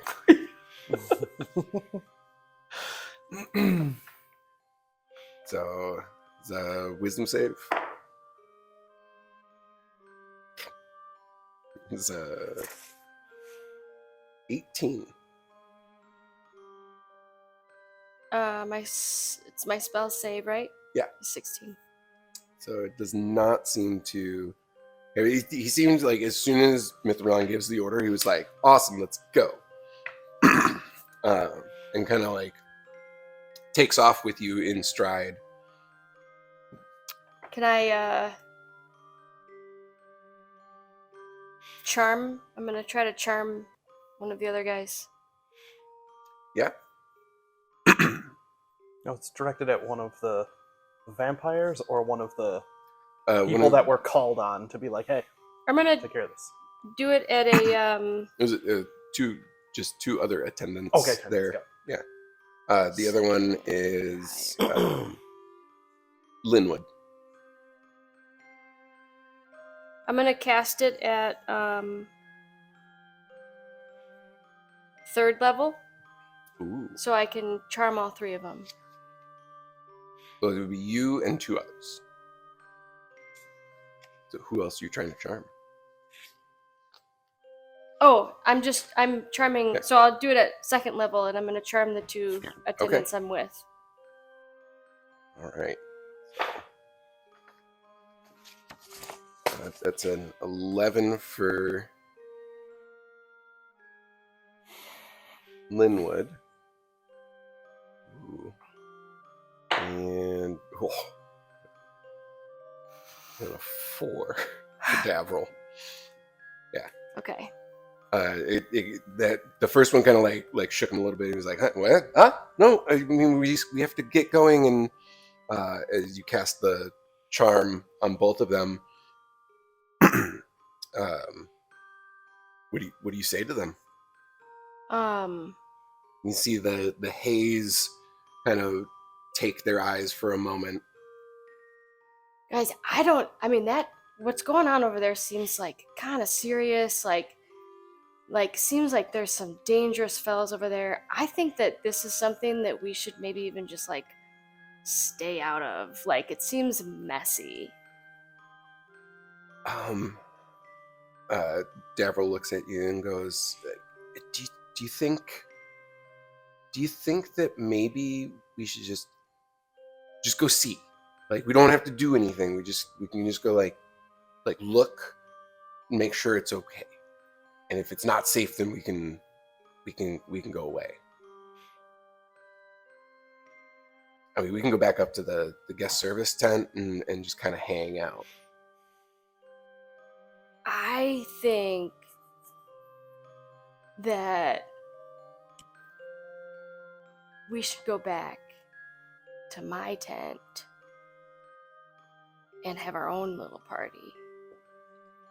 And just forget all this craziness out here. There's other attendants. They'll take care of it. Linwood looks at you and back to Davril and is like, that sounds good. I mean, the party's kind of in full swing. Nobody really needs us for anything right now. I mean, these parties get crazy, you know. Probably had too much to drink. Like, it just seems messy. That's fine. I mean, if things get like really out of control, then we could call the wood giants over and they can handle any of the rough stuff. Yeah. Okay. Let's go start our own party. Okay. Yeah. That sounds good. You guys head to tent 20. Okay. I'll get some fun. Yeah, I'll grab some snacks and then and stuff, and I'll meet you grab guys drinks in and we'll meet back there. Yeah. Cool. Yeah. Do you want me to like grab some of the other attendants maybe and like there. Yeah. and get like a whole thing going? Yeah. I'll meet you guys in there. Okay. Cool. We'll see you in a little bit then. Yeah, man. Yeah. Awesome. Yeah, man. Cool. Yeah. Just. I am going to wander down to where this action is happening. And I have my hood up. And so I'm gonna be kind of stealthy about it. Okay. And just see what is happening. All right. Go ahead and roll stealth. Okay. Were the rest of us just kind of standing there while she was casting charm on people? It was, as she was walking away, probably within enough of a line of sight that you'd be able to. We just see the attendants. You just kind of like see the three of them go off in that direction, stop, and start having a conversation. And then weird. And then like you see the other two kind of like dip out, and you see Darwin head towards the commotion. I mean, this seems like a clear dereliction of duty on the part of those attendants. I will say though, go ahead and what was your dirty 20? Dirty 20. As you see Darwin like cross, because you're on one side of the bonfire and that the event's happening on. As soon as Darwin passes and the bonfire obscures the vision, Darwin seems to just kind of like not be there anymore. Like looking, not quite sure where he went. What do I see down there? You see Azriel kind of like wiping his face off with an unconscious guest in his arms. And he's like, sorry, she's not dead, just, can't really like hold their own, can they? It's okay, she'll just wake up from a nap, it's okay, don't worry about it, it's fine. Can you help me like maybe move her somewhere? Should probably like not just leave her out here, right? Okay, I'm gonna disguise myself. Okay.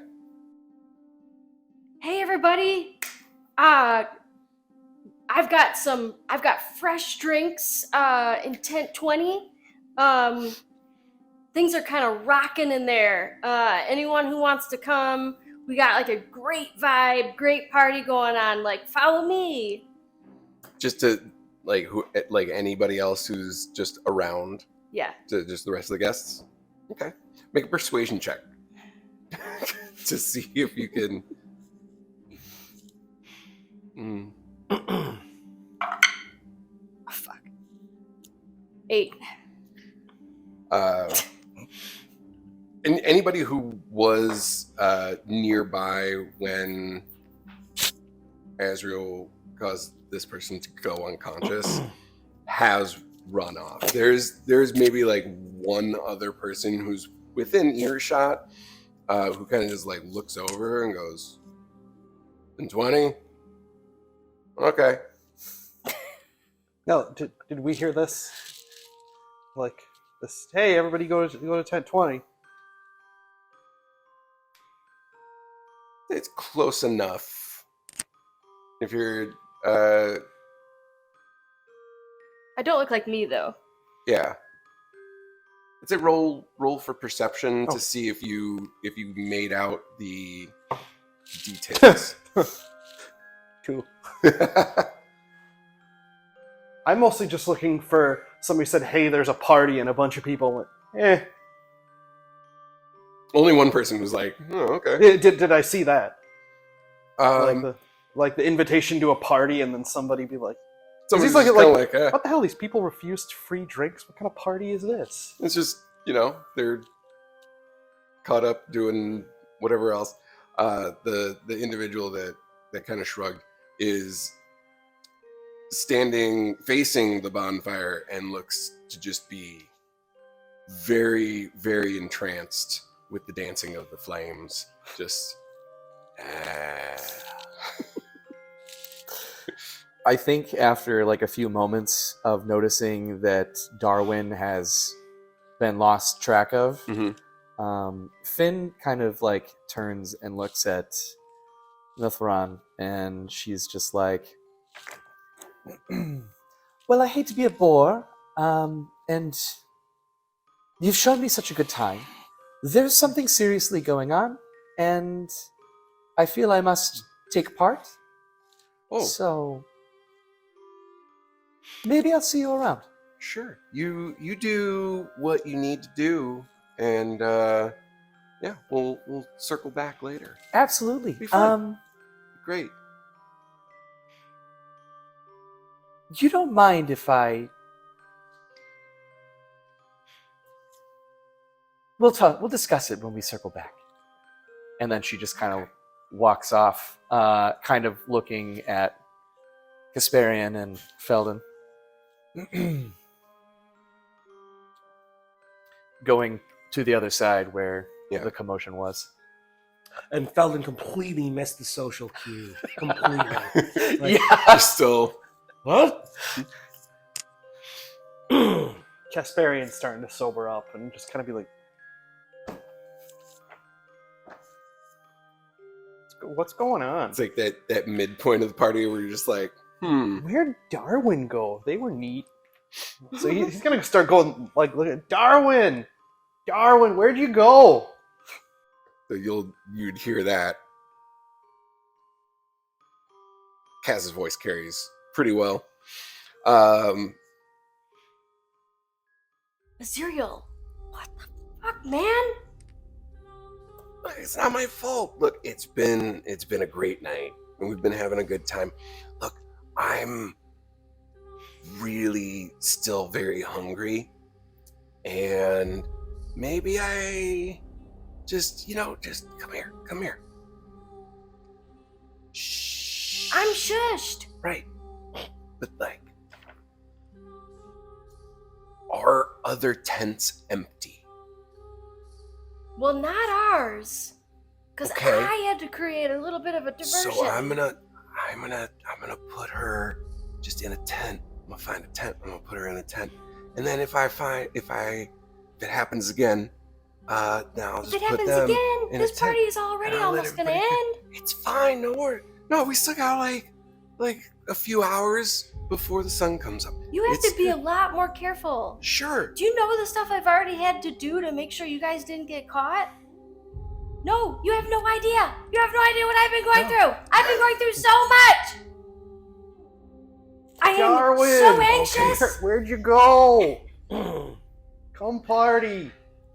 Am I hearing this as I am walking around? If you're starting to get closer to the area where that was going on, yes, you don't see Darwin. You see just someone else. They're closing in. coming for me. You see this pale face that he's got like super gothy makeup on. Way more, like beyond. Where is this person? Do I recognize them as one of the We're about to have five? a dance off. You do. Okay. Having a conversation with this other person who is seemingly very heated about what's going on. So as this is happening and this heated thing is going on, Finn is going to walk up to this person that she doesn't know, who's arguing with the pale person that she does recognize, though nameless. And she is going to rest her hand on the shoulder of this other person, and she just goes, "You might want to take a step back. This person is quite dangerous." And as she does that, she is going to cast sunlight on the tree, nearest tree. So the whole tree just brightens up into daylight, 60 feet. Just the nearest tree. Okay. At which point,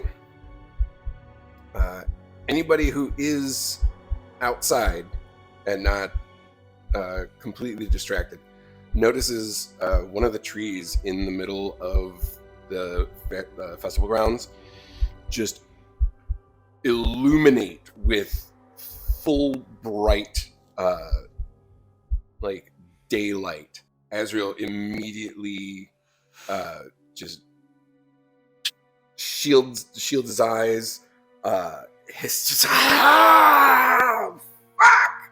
And you hear and see several other people out on the festival grounds have the same reaction. You now clock exactly where they're at. You're like, whoa, yep, got it, see you. Can I make a perception to see if I saw where that daylight came from? I would say that you don't even need to make a perception check. It is a singular. No, like who? Oh, like caused who? it? Who like, caused or do it? I just see a tree go? You just see a tree go. like they like Griswold Christmas, man. They plug that sucker in, and it is How does all the lumens. How does the majority of the party react to this? Illumination. Most of them seem to be fine with it. It's just they're like, oh, okay, cool. like lights, Quick and now quick like vibe check. He's cool. Like quick, he's like, quick okay, vibe check. Like, all right. oh, what is this? It's part of the show. They don't seem to be as distracted, but you do notice a couple of those vampires that do like block themselves out from the vision of it, and they do try to run away from the tree to get some kind of cover. All right, now the vibe is good. He's gonna say, Darwin. Should be able to see you with all this light. Can I channel divinity to help dispel this light? And then you have to roll under your level? Yeah, under 12. Equal to or lower than your cleric level. So that is a 48. As you try to just like focus as much energy as you can, you'd be like, please don't make this happen. Don't let this happen. You feel no response pull forth. You do feel a grip tighten on your shoulder, though. Have I found Darwin yet? You see Finn having a conversation with someone. Oh, okay. I'll walk up. Who's your friend? Nearby where all the commotion was happening and where you had last seen Darwin ish. I don't know. Can't really tell. They seem to be pretty upset with the commotion that's going on.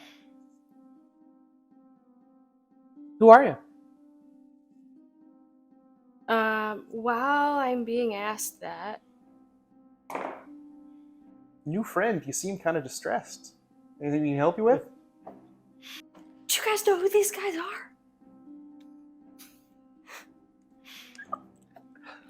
What? These pale fellows? Yeah. I think they're vampires. That's what I've been told, allegedly. They definitely are. I was like trying to get him to calm down, and then everything like lit up, and then Yes, he I like caused freaked that. out, and They don't like daylight. what the heck is happening? Well, I'm going to try and kill some vampires. Oh, okay, me too. Oh, really? Yeah? Yeah. Can I trust you? Why wouldn't you be able to? I don't know. There's a lot of things that are happening right now. And No kidding. While this This conversation person is is happening, I've already wandered away with my bottle in hand, Sure. and I go find my father, being like, find him and go, you guys are really slumming it with this years. You guys let in vampires? No, we didn't. They're kind of we the didn't let them underscore of in. mortals. What is this? Well, nobody invited them. They're They shouldn't uninvited. be. They should not be here. I thought vampires, their whole thing is they had to be invited. Well, technically, this is an invite-only kind of party. But if someone had an invite and then brought them with, it's an extension of an invitation. So it's a weird loophole, I think, that we're definitely going to have to look into for future years. Make some amendments. So if they were to be stopped, could I possibly, just spitball in here, keep their parts? I've been meaning don't to see study why the more not. immortal. Are you? This is okay? Last I was here, blood shedding on the grounds was a big faux pas. And that remains. That being said, if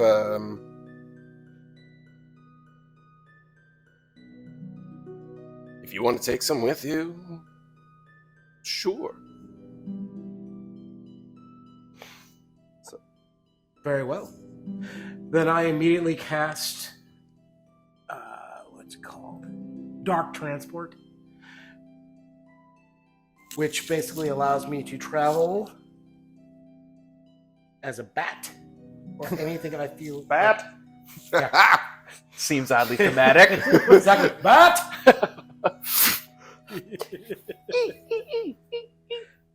I'll read you exactly what it says. And There then, it is. in the meantime? Yeah. So, Cass is going to look at new anonymous friend.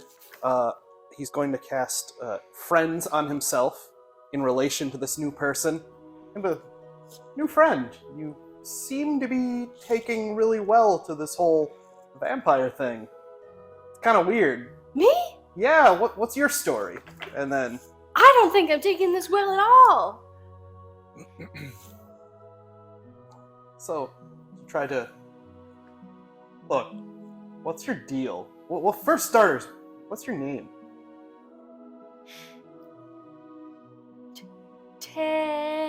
Tentry. That kind of sounds like you just made it up on the spot.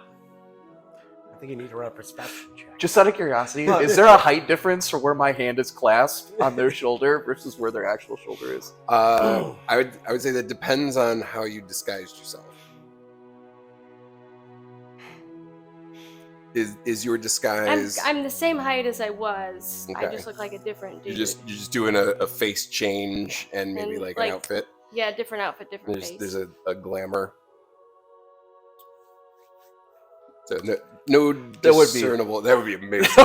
You just There's no discernible difference. You're floating like 2 inches off the shoulder. Just can't.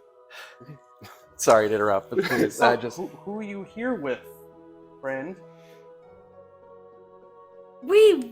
Hold on, we'll get to that. But there are vampires on the loose.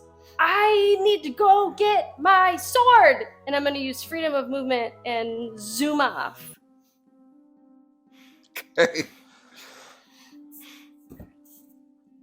And I'm going to run into Is there a way that I can go behind tent 20? Sure. Okay, I'm gonna go behind tent 20. Mhm. I'm gonna turn back into myself.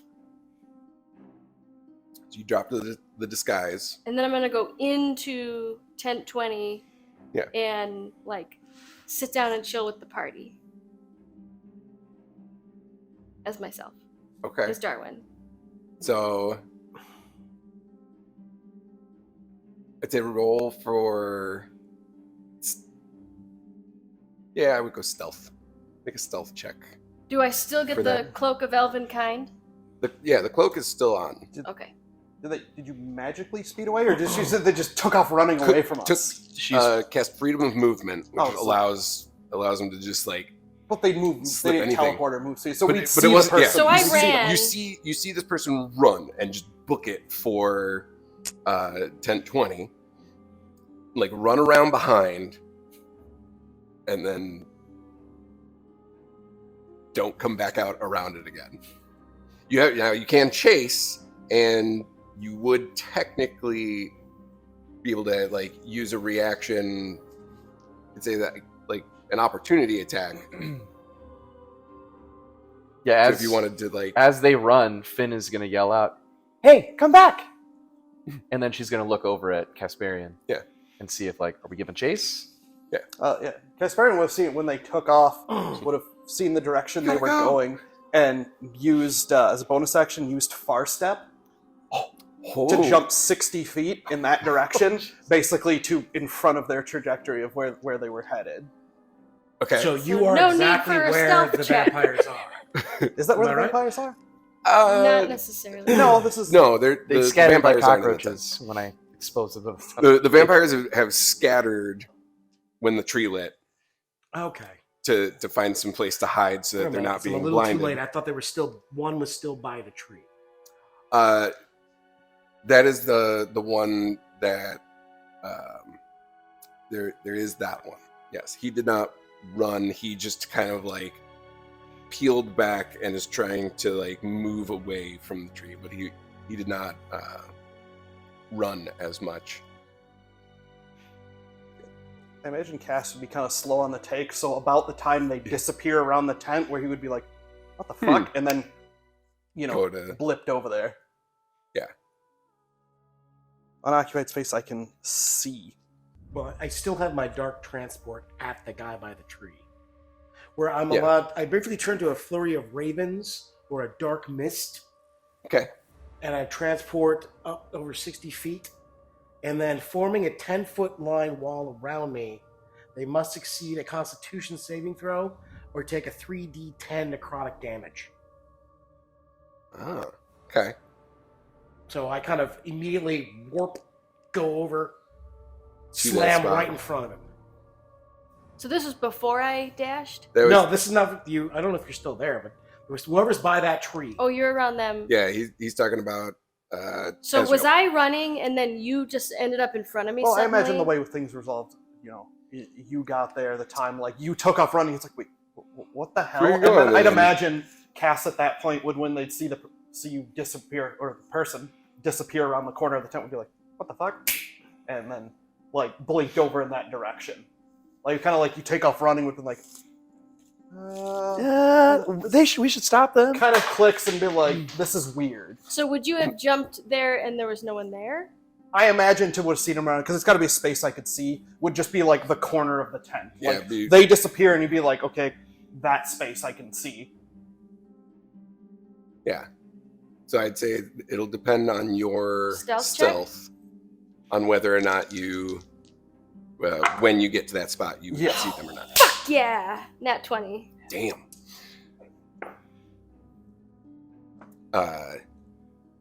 It's having it's so close to it. So as soon as you like slide under the edge of the back of the tent, you appear and you look around,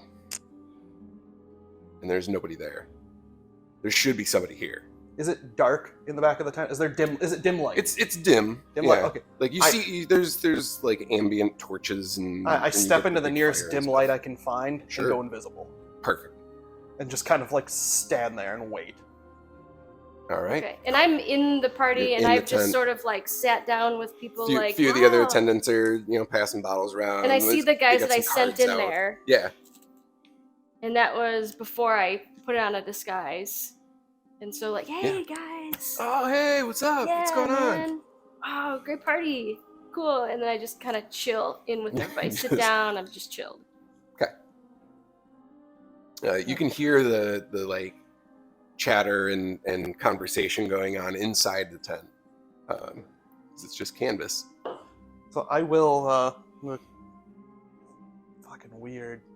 And so we'll use my Eldritch Invocation Mask of Many Faces to disguise self at will. Make myself about a foot taller and clearly just, generically elvish. Appear just as, another, day elf, patron Another- walking around, Yeah. in nice clothes. And then I'm going to far step back to where the vampires were going down. Okay. Yeah, there's the one that you had all congregated towards that he hit, or that you're. I'm on my way Affecting. to them. Yeah. Basically, this is happening as I see it. Like I'm mid mist Yeah. at him. And then Cass will say to Finn, they disappeared right into thin air. I should have seen them.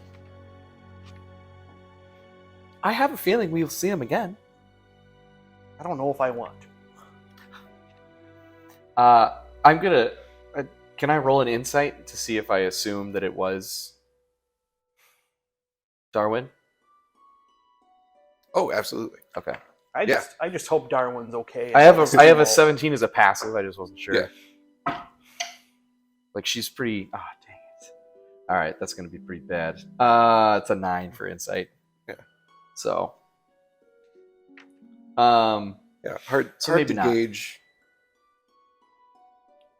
But I don't know. Something's telling me. Something says we're probably going to be seeing everyone again. But she turns her attention to this vampire. Yeah. Who's currently not having a great time. Yeah. Gee. What's your name? Why do you care? Call it morbid curiosity. I'm going to basically just drop the glamour over there so they're useful. Kind of look at the vampire and use Fey Presence. So each creature in a 10-foot cube from me makes a wisdom saving throw or becomes charmed or frightened. I'm going to go for charm. Oh. DC 17. 7. Do we have to roll as well? Well, I'm not there. you I'm in the wouldn't. party. Yeah, Darwin's in the tent, fucked off, hiding in the tent. But you would be there, so technically, yes. Technically, I yes. mean, I guess I'm still bats flying I over. don't 'cause think it's you never- can low never roll. resolved me I don't getting- think you can differentiate you're going to it. that. What do you think? 18. Yeah. All right. That would be an If he 8. fails that throw, or anybody within a line fails the throw, Yeah. you're about to get hit. Oh, really? Yeah. Oh my god. Well, they've scattered, and you're kind of doing one of these like. With Yeah. ravens. Okay, coming so in. I got a 25 on my wisdom save. Yeah, you're fine. Oh, totally fine.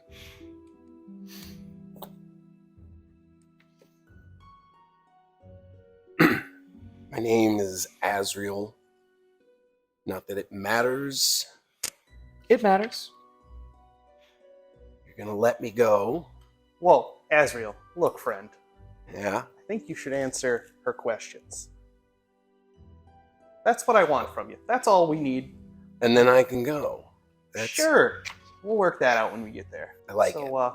Finn? So, Oh, I was just curious if you recognize the Wild Moon pack? Wild Moon. Yes. Why?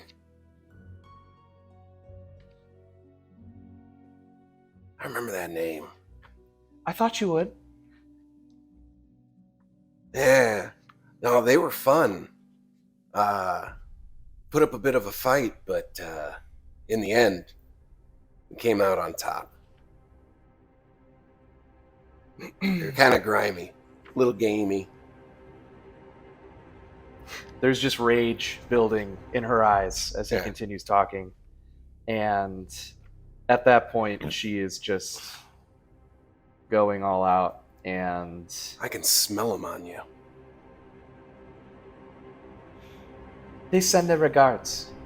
And she's going to pull a dagger that she had strapped under her dress on her thigh. Yep. And she's going to just drive it straight into his chest. Go ahead, make an point. Make an attack. No, this is the damage coming in. Mm-hmm. Get out. Get out.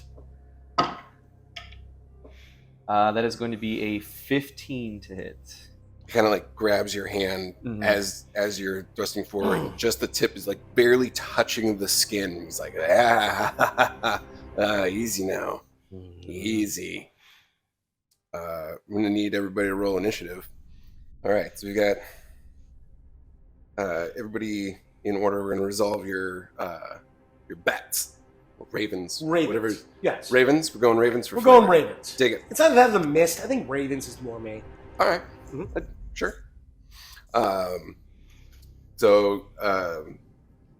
In your moment of travel while their little skirmish was beginning, you were able to find 2 other of the vampires within your range. Both of them failed. What's that? Both of them in your range. Oh. They have to make a con save. Mm-hmm. Yes, both of them failed. Wow, that's too much for them. Yeah, it's not great for them. And it's 3d10 necrotic damage. Okay. Which is 886. So it is 24 points of necrotic damage. All right. You see them kind of like twinge a little as you pass around them. Doesn't look like it did too much, but it pissed them off a bit. All right. That brings us to initiative, because it could be easier to track this way. So first up. All right. So the one that's right next to me, I'm going to cast Animate Shadow. Yep, that one. And that is, you bring the shadow of the creature to life. Target must make a wisdom saving throw. On a failed save, the shadow animates and begins to attack every turn. Ooh. Giving it disadvantage. I'm sorry, giving any attacker attacks at advantage. In addition, 1d6 necrotic. Damn. But at the beginning of each turn, it can do another wisdom to dispel. 18. Yep, you got that one. All right. That sucks. Good thing it's only a level 1. All right, that brings us to Finn. So he's holding her dagger. She's tried to drive it into him. She is going to pull back on the dagger and then just throw it down at her feet. And she's just going to say, I never cared much for these tools anyways. I'd much rather use my claws and my teeth. And then she lets out this wolf howl and then is going to use her action to transform into a werewolf. Fantastic. Hybrid form. Hybrid form? As her signal as well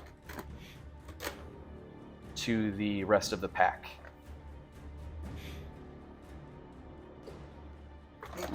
Got it. Something I forgot to ask you first off. Do I still get... Because werewolves are resistant to non-magical, things that are not silvered. Technically. That does not okay. carry. And then the other thing is I don't believe I can cast spells while in hybrid form because I can't necessarily speak correctly, or is Yes, that Can? Yeah. In hybrid form, yes. Yes? Okay. You see She just goes full werewolf. Yeah. Just the fur pop out and her form gets bigger as you see the snout grows and the howl that she lets out, you can see from kind of like the edges of the forest a little bit more. You see a few more hybrid wolf forms start to emerge. I'll just finish the turn with her saying, "Revenge is going to taste so sweet." What is with all these uninvited guests? Cascade, I'm just here for a party, man. Rules are important. For such an illustrious festival, they got some personnel control issues out the wazoo. Yes. Things get lax after a few thousand years. Yeah, over the centuries, man. Just it's whatever, man. So Castle see the werewolf appear next to him. Yup. What the fuck? See the uninvited guests. That's new. What the fuck? Starts to think, I could probably throw a better party than this. Is there some darkness or dim light within 60 feet of me? So yeah, anywhere kind of like in between the trees, and there's some tents on either side of that. I'll go to a tent on the far side towards you. I'll use bonus action, far step. Just it doesn't matter where. I'm not picky, not trying to get placement. Just looking for somewhere where I can get in some dim light or darkness. Yeah. Bonus action to go there with the far step. Then I'd assume timing because I used it out of combat. It probably would have expired by now. It's 1 minute concentration. So. Yeah. And then I'll use my action to one with the shadows and go invisible until I move or take an action or a reaction, and bloop, just go invisible and stand there and watch what the hell is going on. And that's going to be up for 1 hour. Chilling in the tent. Just chilling in the tent. Just Is with the the dudes. party like too loud to hear that there's anything going on outside? I'd say like you can hear that the musical guest has changed and is currently the Timbin Capello band is now on stage jamming out. I'm gonna keep chilling. I mean, you can hear commotion happening. Make an insight check or a perception check to see if you can discern what's going on necessarily. And if people in the tent are seeming to be aware. Yeah.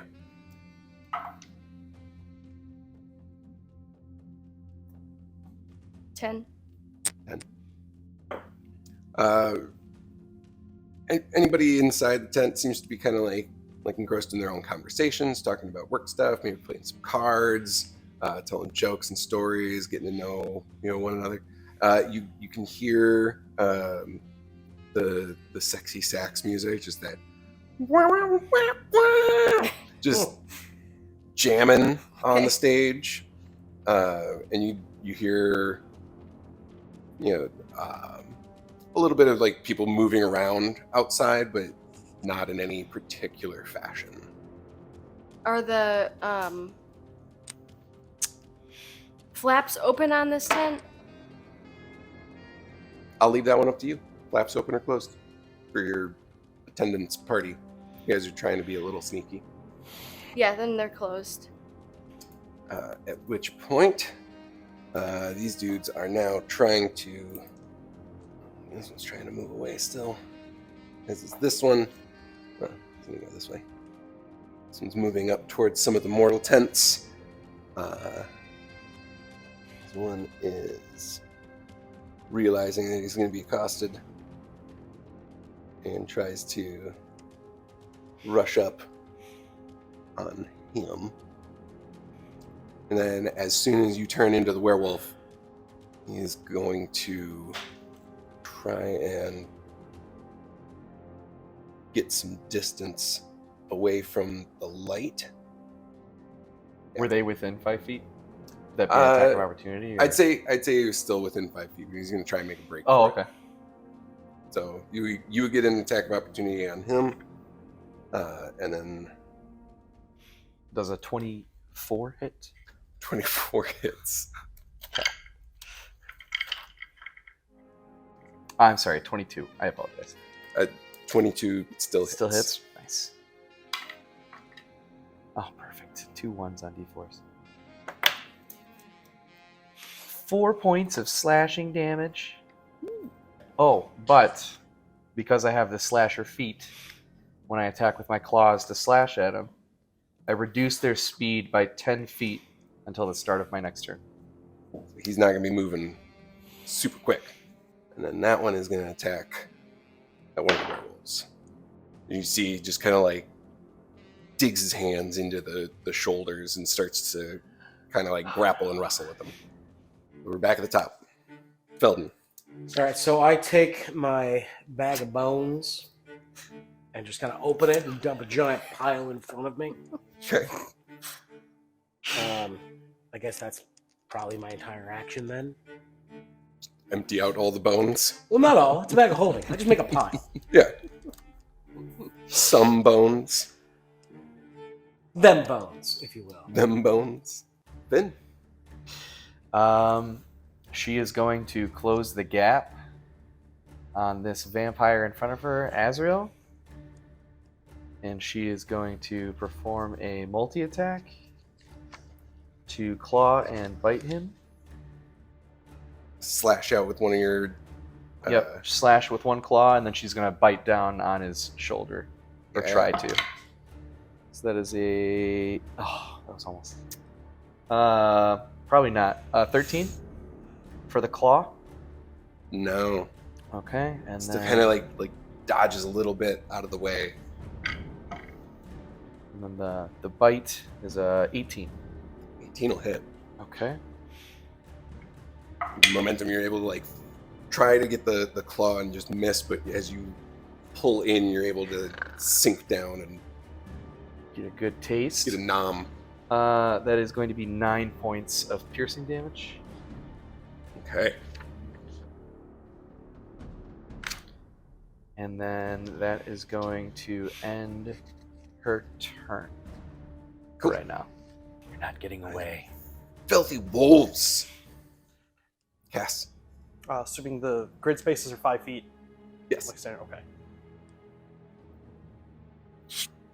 Going to, on the one going into the tent closest to me, gonna use Crown of Madness. I'm gonna hold up my look at my hand, look at my ring of spell storing that was a gift from my patron, smile, and hold out to that vampire, and charm humanoid in range for the duration. A twisted crown of jagged iron appears on its head, and a madness glows in his eyes. DC 18. Wisdom save. It's an 8.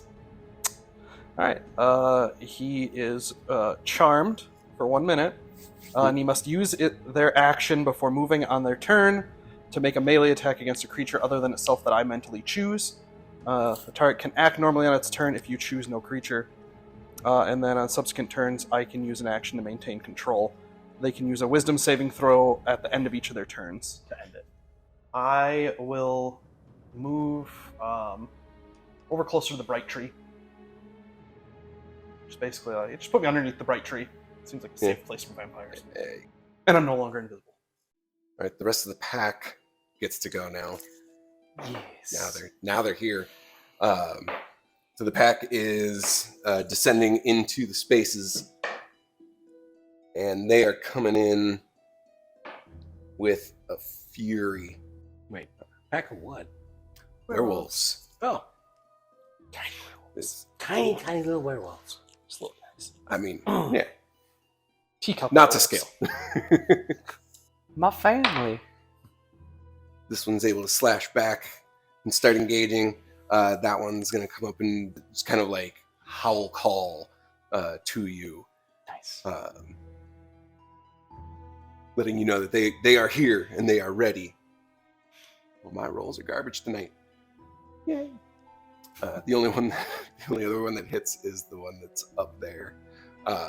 It just kind of like slashes in and bites and has engaged in some combat with the vampires. And there is full-blown chaos now. Yes. As this fight has broken out across the grounds.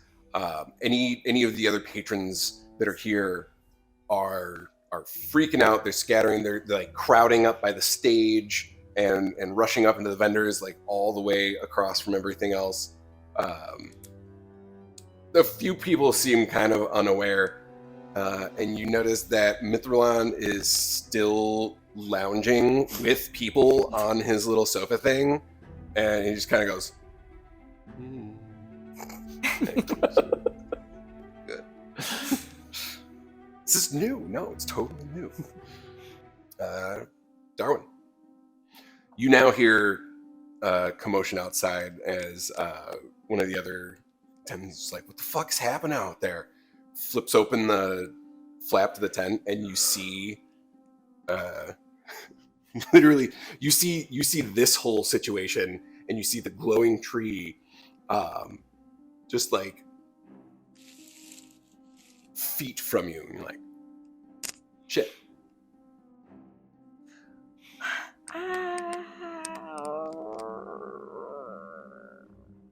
Zaidan is kind of the leader, right? Yes. Where is he? If you were to look around, you'd see that Zaidan is that one right there. Okay. More the hula hoop. Where's the tent?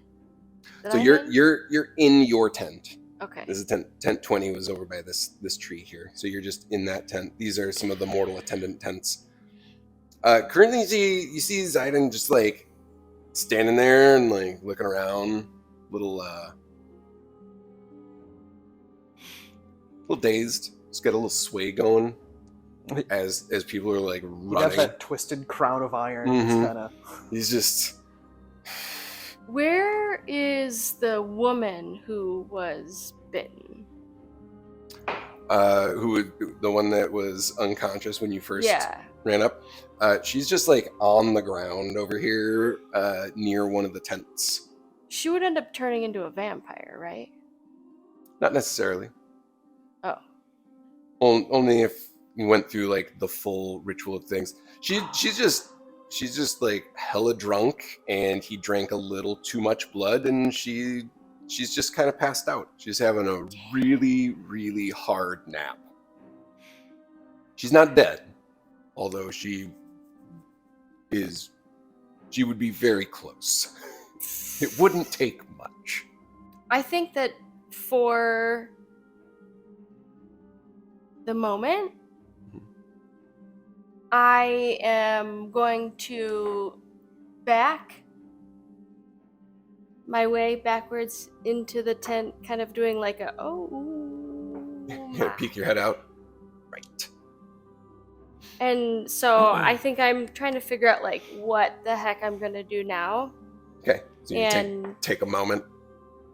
I'm having an internal crisis. So I'm like not a great dude. But this got like way out of hand. So I'm gonna spend a moment or two thinking. Sure. Quickly. So we'll get back to you on the round. Yeah. All right. That is the rest of the vampires' turns. As 3 of them are engaged. This one's dealing with a werewolf, but also sees you, who tried to mess with him a little bit. He slashes once at the werewolf, and then he's gonna try and also slash at you. He's trying to get away from the tree as best as possible, and he's just going to try and beeline it to the tree. So he's gonna smack the shit out of both of you. That is 19 to hit. Okay, yeah, that hits. Okay. 8 points of slashing damage. Okay. So he's just. The other one gets a chance to save again. It's before he can make at the end of his turn. He can attempt to save. Yeah. So I Which get is at basically like this. Yeah. It's one just the turn round of for all telling him them, who to attack. The 19. All right, that would make it, but he would have to. I still get a turn of controlling him. You with the still combat. have, yes. It'll just be at the end of. Oh, it'll be okay. Yeah, because it's that is his turn. Is the ability to make the save. Yeah, but I still on his turn I get to tell him who to attack. Yes. The target of my choice. So yeah. Okay, that's there. And then he is going to attempt to attack you as well. Claw and bite. Okay. Because hell yeah. We're just beasts. Yeah. That's a 10 and Sometimes love festivals get a little feral. So claw misses, but the bite hits. 19. Are you sure the claw misses? It was a 10. Oh, okay. Yeah. So my AC's pretty low. It's not that low. That is 7 points of piercing damage and 7 points of necrotic damage. Ah, okay. With the bite as he sinks his teeth into you in kind. Less kind. That is the end of their turn. Felton. All right, my big giant pile of bones in front of me. I conveniently cast a spell called Bone Pile. Choose a pile of bones within sight, reanimate them into a new skeletal form. The creature has 3d10 level hit points, movement of 30 feet, and deals 5d8 bludgeoning damage, plus 1d4 piercing damage. Right on. Yep. So I make it in the form of unicorn. Unicorn.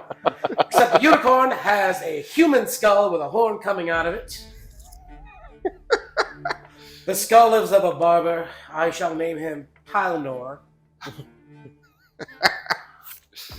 You're welcome to use him on the map if you'd like. Oh, absolutely. To designate where he goes. Why the hell not? Even know where. He is 6 feet tall, so that's why he's so much bigger than everybody else. If I had casted it at a higher level, I could have made him 8 feet tall. Oh my god. Obscene. Unfortunately, that burns up my entire turn to make it. Seems worth it. It sure does. Yeah, I'd say that's gonna be a little distracting for most. To have suddenly a unicorn on the stage. Yeah. Oh, just wait. I got the bone snake coming back out. Hell yeah. Finn. Oh, hey. Oh man. We're just gonna just stand and go at this guy, I guess. Actually, she's got something else up her sleeve. She's going to go ahead and instead of clawing at this guy, she is going to cast a 6th level spell called Sunbeam. Okay. Shit. So it's a concentration. I need you to make a saving throw, a Constitution saving throw, at disadvantage because you are considered undead.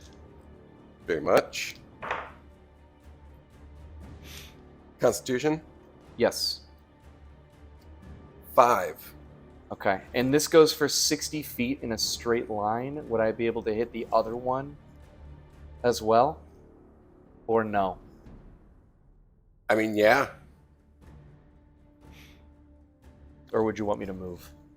I mean, you'd move what here? A little jiggeroo. Okay. You'd be able to hit. So rather than going for So the that's scratch, that one as well. she just a beam of sunlight grows in her palm, and she reaches out for his shoulder / chest area, and a 5-foot wide, 60-foot long beam of sunlight just extends through her hand and through his body. That is going to be The other one got a 17 on their save. a 7 with a disadvantage. At disadvantage. Dang, good on him. Yeah. So that is half damage. Okay. Half as much damage and Start isn't dying. blinded. So Asriel is blinded for failing. Yep. So that's 2, 4, 6 d8. So that's going to be 5, 10, 15, 23 points of radiant damage to the first one. And then do you round up or down? Half round down. Half round down. So it'd be 11. Yeah. Radiant damage to the second one.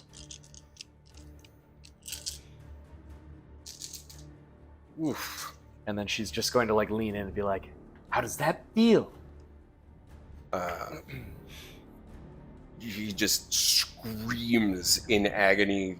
As you can see, like a portion of his torso is almost like rent asunder and just like charred and blackened, bits of ash falling off. Perfect. Fuck. And that just keeps going Just for a whole minute. I can just hold it as long as I can make my save.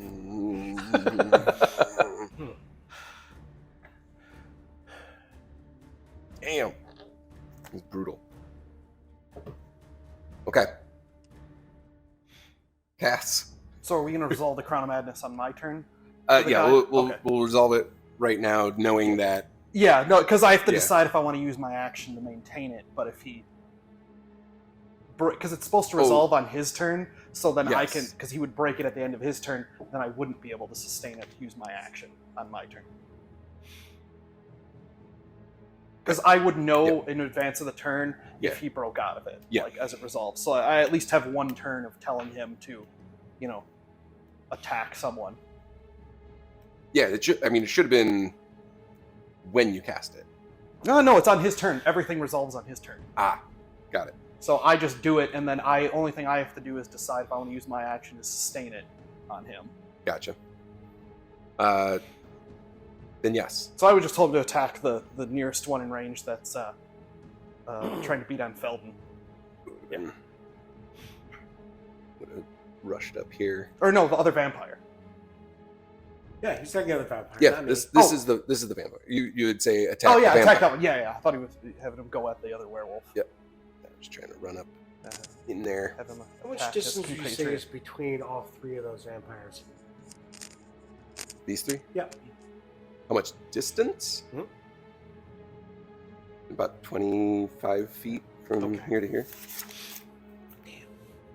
All right, so he'll attack. Yep.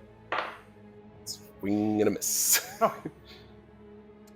Well, then I would assume at that point he breaks out of the Crown of Madness. So I will not sustain it. But I will use on the person I just charmed, I will use my Medallion of Thoughts to cast Detect Thoughts on him. I initially learn his surface thoughts. This is the one that you'd. This is Zayden. Yeah. Yeah. Basically, I would have seen him attack, seen the crown disappear, and then I'd be like, Detect Thoughts. Yep. You see, or immediately you get the. That was fucking weird. And like that. We're made. We gotta get the fuck out of here. This isn't good. Yeah, that's it. Then I can use further actions on my next turn to probe deeper. Sure. Vampire's turn. They continue fighting each other. They'll just both wailing on him. It takes some damage. And the one engaged with you is dirty 20. Oh, nice. 13 to hit. That is actually going to be a miss by 1. Right on. No bite on that one. And what is a concentration check? And that is it. It's either 10 or half the damage. Oh, okay, so 10. And then it's plus a con, I believe. Nice, okay. 10 plus 13. So make it. I still hold Sunbeam. Still up? Yep. Okay. Darwin? Okay. You had your moment. There's panic and chaos ensuing out in the grounds. Vampires and werewolves fighting each other. Mass hysteria.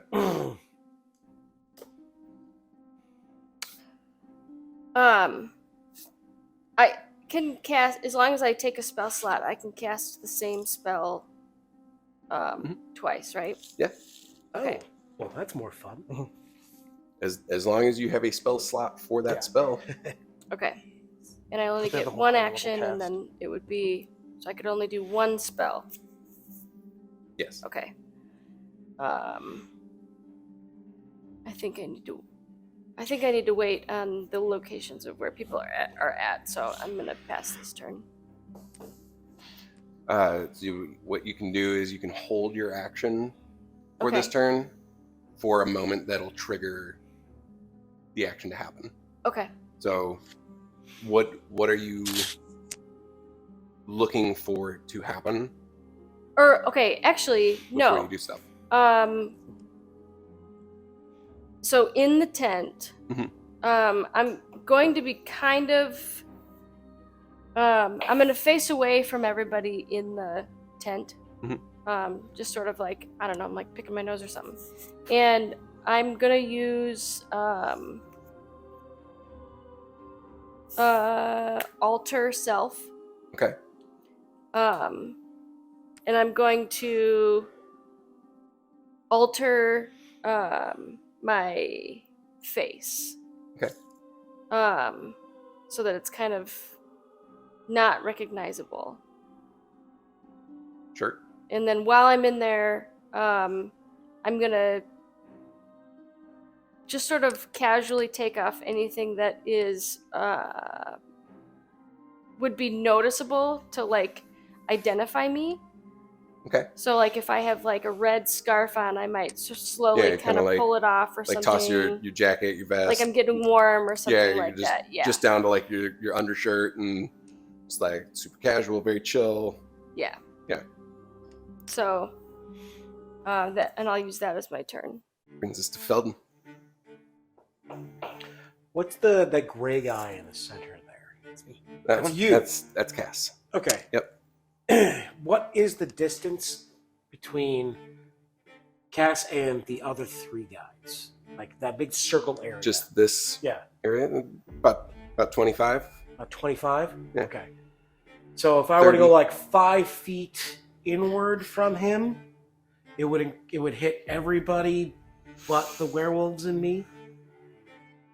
Looking for like a 20-foot radius is what I'm looking at here. Okay. Would that do it? Believe so. For 20 feet. Oh, they're outside 20 feet, huh? So yeah, this is just outside 20 feet. You'd be able to get both of these for sure. Okay. Yeah, but that one's just outside you. Then I think I'm just gonna kind of do a protect myself kind of spell. I'm gonna cast Bone Shield. I love how everything I do has bone in the title. Basically, Bone Shield just makes spinning bones around me that absorb damage. Perfect. Because it's like a What like a level is temp this, too? HP, or is it like a Yeah, it's. I'll read the AC exact- boost? You create 6 bones that float around you. Every time you're attacked, whether it exceeds my AC or not, 1 is taken away. Okay. And depending on different types of things attacking me, like for instance, if it's slashing and bludgeoning, 2 will go away. It just kind of. Yep. Got it. Big old shield. If it's a critical hit, it takes 2. Okay. All right. But I believe it's also Talander's turn. Uh-huh.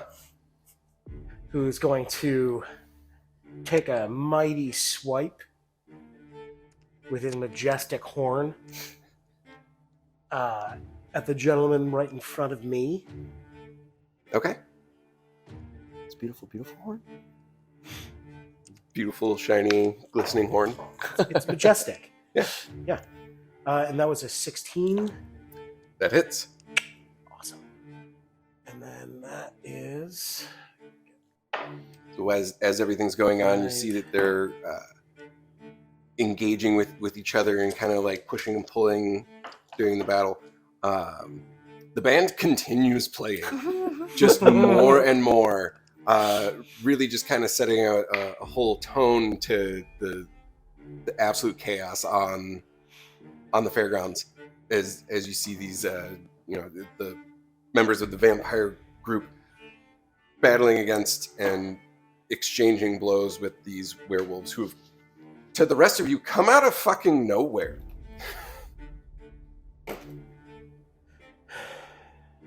A much better security contractor. Mm-hmm. Cass is like making notes. Oh yeah. It's the equivalent of OSHA. Those business opportunities. They're like, man, you can do so much better. All right, so they took 21 points of bludgeoning damage. Oof. And 4 points of piercing damage. Okay. He's looking a little rough. He's looking banged up after that.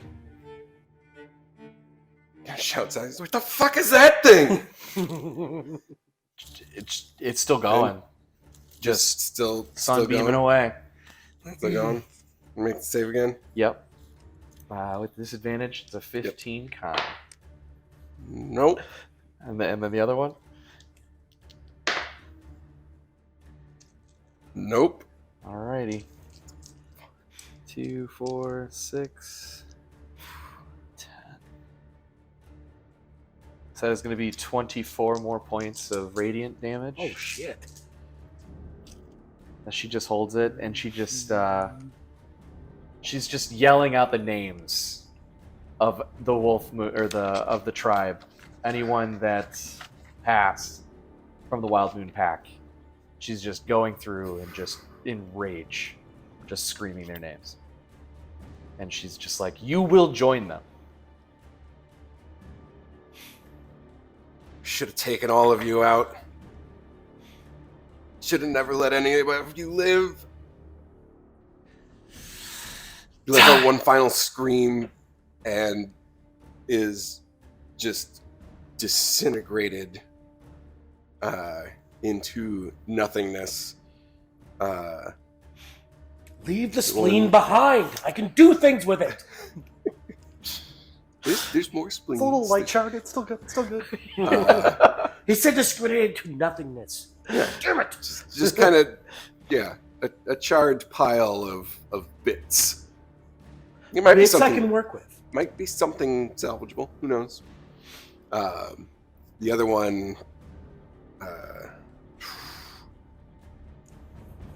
not out yet, but is it's not looking great. It's like he's missing like a chunk of his arm. Half of his face is all like charred up. That is the wolf's turn. This one's gonna rush over here. Jive in on that one. And that one is able to take a few more swipes. And this one is down. Cass. I'm gonna still have the detect thoughts on the vampire. I'm gonna attempt to probe deeper into his mind. Okay. So make a DC 13 Wisdom save. 5. I learn his reasoning, if any, his emotional state, and something that looms large in his mind. So this is the This probe is deeper. He was like, this was supposed to be an easy night of fun. Come in, take a little bit, leave no traces. No one's gonna remember. It was the perfect plan. Perfect. And then as it goes deeper, I yell out to him, "Who are you working with?" Because it says questions verbally directed at the creature naturally shape its thoughts. You see the faces of the others flash through in his mind as his core group of who he works with, working for. There's a flicker of not a person, but some kind of a presence, an entity, a darker being that helped shape them into what they are now. Yeah, So would that be the thing that looms large in its mind? Mm-hmm. Okay, cool. Yeah. And then the spell ends. And then I'll use my movement to move on the other side of the bright tree. The side towards my left. Here. Yeah. Hi, Darwin. Okay. So, with my not being easily pointed out as being Darwin, I'm going to move out behind this vampire here. Yep. That's Zayden. And I'm going to open a dimension door Okay. and grab his arm And whisper, you come with me, I got you. all right. And I'm going to dimension door us to the other side, outside the gates of the place. Okay. Reaction? Yep. When I see this person pop out and start casting a spell, Yeah. I'll cast counter spell as a reaction. What level is Dimension Door? Is that my spell save? That would Just what actually level be spell is it? Which level of First, third, fourth. It's a level 4. Fourth level spell. Oh. So make an Arcana check. Or it's DC 14. Charisma is the Yep. spellcasting ability. Or yeah. This plus 5. 23. So the spell does, in fact, counteract your ability. Well, It's like you feel the dimension door, and you're just like, yes, all right, kind of start to get it going, and all of a sudden that connection is like severed, and the spell fizzles out from your fingertips. Thanks, patron. well, can I dash? I mean, yeah, you still have some movement. I'm gonna dash back into the. You run back into the tent. Am I able to put my clothes back on, or is that another action? I mean, it is going to take a moment. Each of the rounds, While the everyone's turn is doing like their 6 stuff, seconds, so you can kind of Can I be putting my clothes back on? like hastily grabbing a like, oh, a shirt bird! Now and I'm just- cold. Yeah. Okay. Well. Well, indeed. no. Trying so hard. I am exhausted. Oh my god! So These tired. idiots. Darwin's playing 3 different people in the same party. Just trying to make this all work. Just want to become a vampire. Yeah. Is this whole thing just an episode of What We Do in the Shadows? Yeah, basically. it's definitely where it ended up. Guillermo just wants to be a vampire. Just so bad. Not you, Darwin. Yeah, not you. Zayden's gonna run up there and see Felden's prowess at magical abilities, and he's gonna make an attack at you. First swipe is a 24, and the second one is 21. Okay, y'all both hit me. So. But that's fine. So, yep. So the first He slashes at you with his claws, and you're going to take 11 points of slashing damage. And then 8 points of piercing damage and 7 points of necrotic damage. I'm immune to necrotic. Then it doesn't affect you at all, but he bites you and it fucking hurts. Mm-hmm. I'm immune to teeth. And just look him in the nose like, no! Bam! Ah! That brings us up to Finn. Finn is going to continue beaming this. Yeah, you've just eviscerated the one in front of you into a pile. Yep. She's just going to continue beaming in that direction to hit this last guy. Yeah. And then hopefully that takes him out, and then she can drop the sunbeam. 9. 9. 9, 9, 9, 9, 9. It was the only 6th level spell I had. I have a feeling that's gonna take it out. Alright, so we got 10, 9, 22 points of damage. Oh yeah. Radiant. And she is going to turn No, she's going to move towards the rest of her pack that are grouped up by the one that she just took out. Over here? Yeah. And then she is going to call out to them and just be like, none can survive. We have to take them out.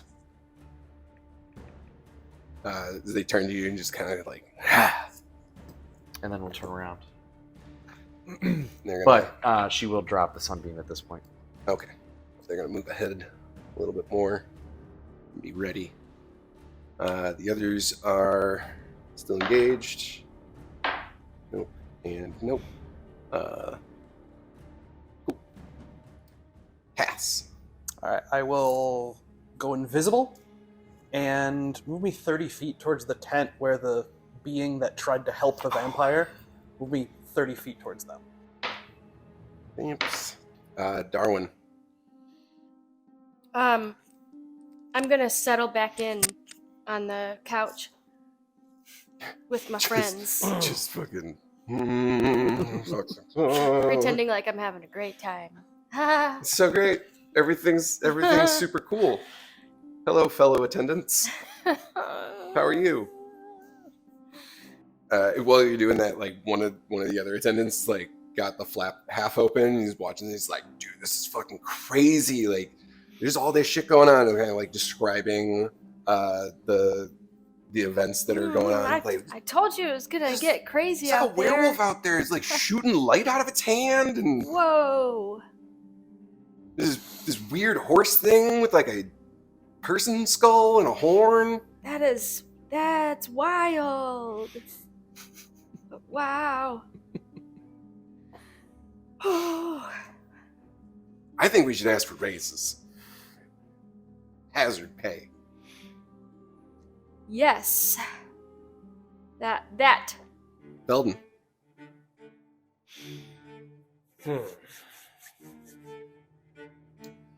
You've got a vampire and a werewolf next to you. You got a bunch of bones, and you're And then one guy's dead. Right bone horse. in front Yeah, of me, there's right? there's one that's just a body on the floor. Here, let's move that out of the way. No. Bring him back. Well, just Because I'm going to cast Animate Dead on him. okay. So I reach into his torso, kind of flick his spleen a little bit. Okay.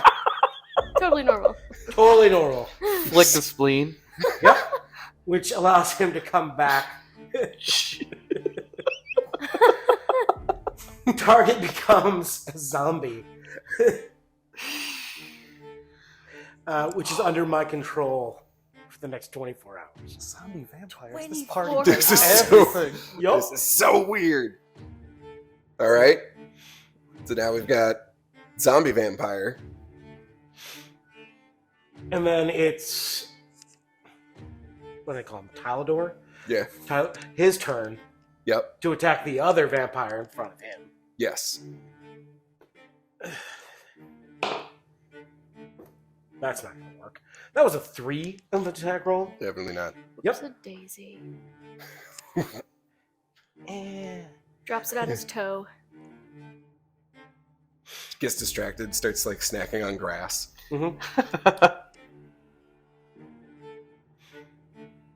It's got to work out some of the kinks. All right. Is that your turn? It is my turn. Finn.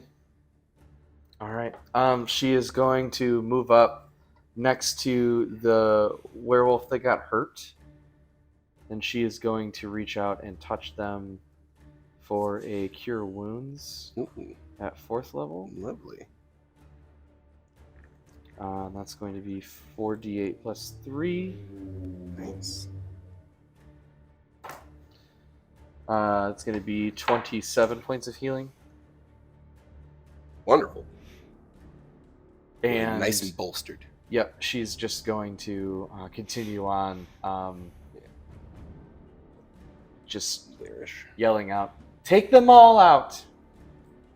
This one has the other currently grappled now, and are like full on like just rolling around on the ground. This one's having a hell of a time trying to maneuver around this newly formed other undead thing. It's having a day. It just got back up. Do I got to put it back down? Yeah. Does this count? Does this Go one? Yeah. Or this one? This one? This one?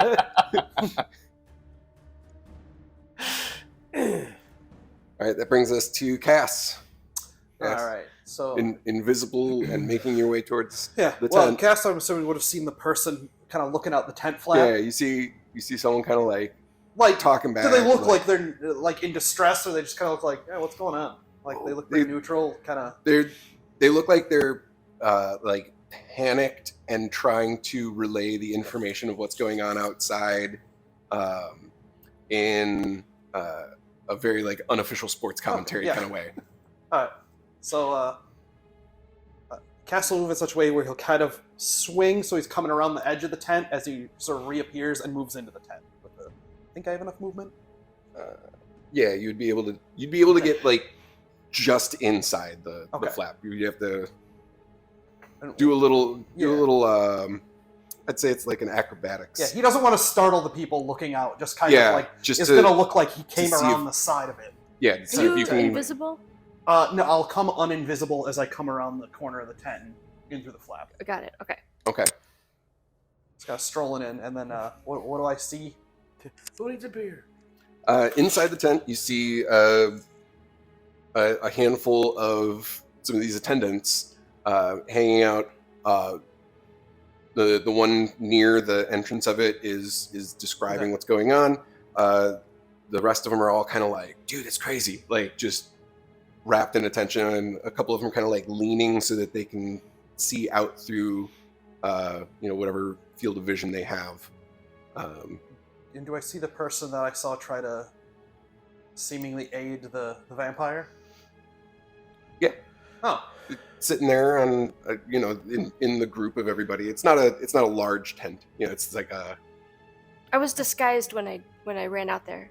And then you drop your disguise you when you normal pop now? back in. Remember, I disguised my that's face what I and thought. my outfit. So you're normal Darwin now. And then when I came back in, I put my clothes back Oh, on. Okay. Perfect. So you don't see. So he'll pop in. You don't see that. You just see Darwin. Darwin! Oh, Jesus! I'm glad you're safe. And he'll just like plop down next to it. It looked I have got some things nuts to tell out you. there. It is. What is going on? Vampires attacking people, werewolves, a bone horse with the head of a man. Are you okay? I mean, we were like, this seems like way out of our pay grade. So we were like, this seems like something that the people who organized the party should deal with. So we were like, we should just get out of the way. This was not in the deal I made. I'm certainly not getting paid enough to deal with that. Vampires? Yeah. Werewolves? Oh, if only my deal was about getting paid, it'd be so much easier. Wow. You need anything? You good? I guess I'm okay. Are you okay? You were Yeah. out there, weren't you? I was. Did you get hurt? No, I'm. Look at me. I look great. You look great too. Look at us looking great. And I'm gonna use detect thoughts, but his motive is he wants to make sure, like, do they really like me? Like, with all the chaos, his walls are down. He's a little insecure, so he's just going to get, Darwin's surface thoughts. Okay. So, surface thoughts of Darwin. Just what are the things rolling in your brain, like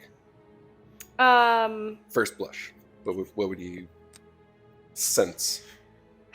I'm in way over my head. I don't know how I'm gonna get out of here. And I'm really nervous that people are gonna figure out that I'm not a great person. A lot of self-doubt, a lot of Bas- anxiety. To Cass, this would be reading like an autobiography.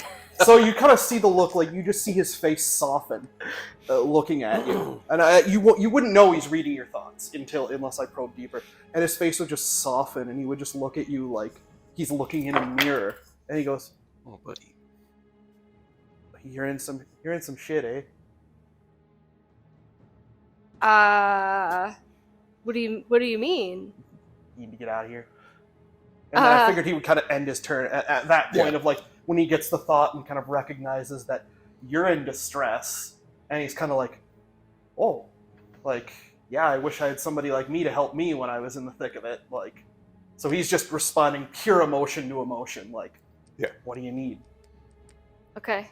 Good. That's your turn. Okay. So then you can respond. Or you take a turn to do whatever you're gonna do.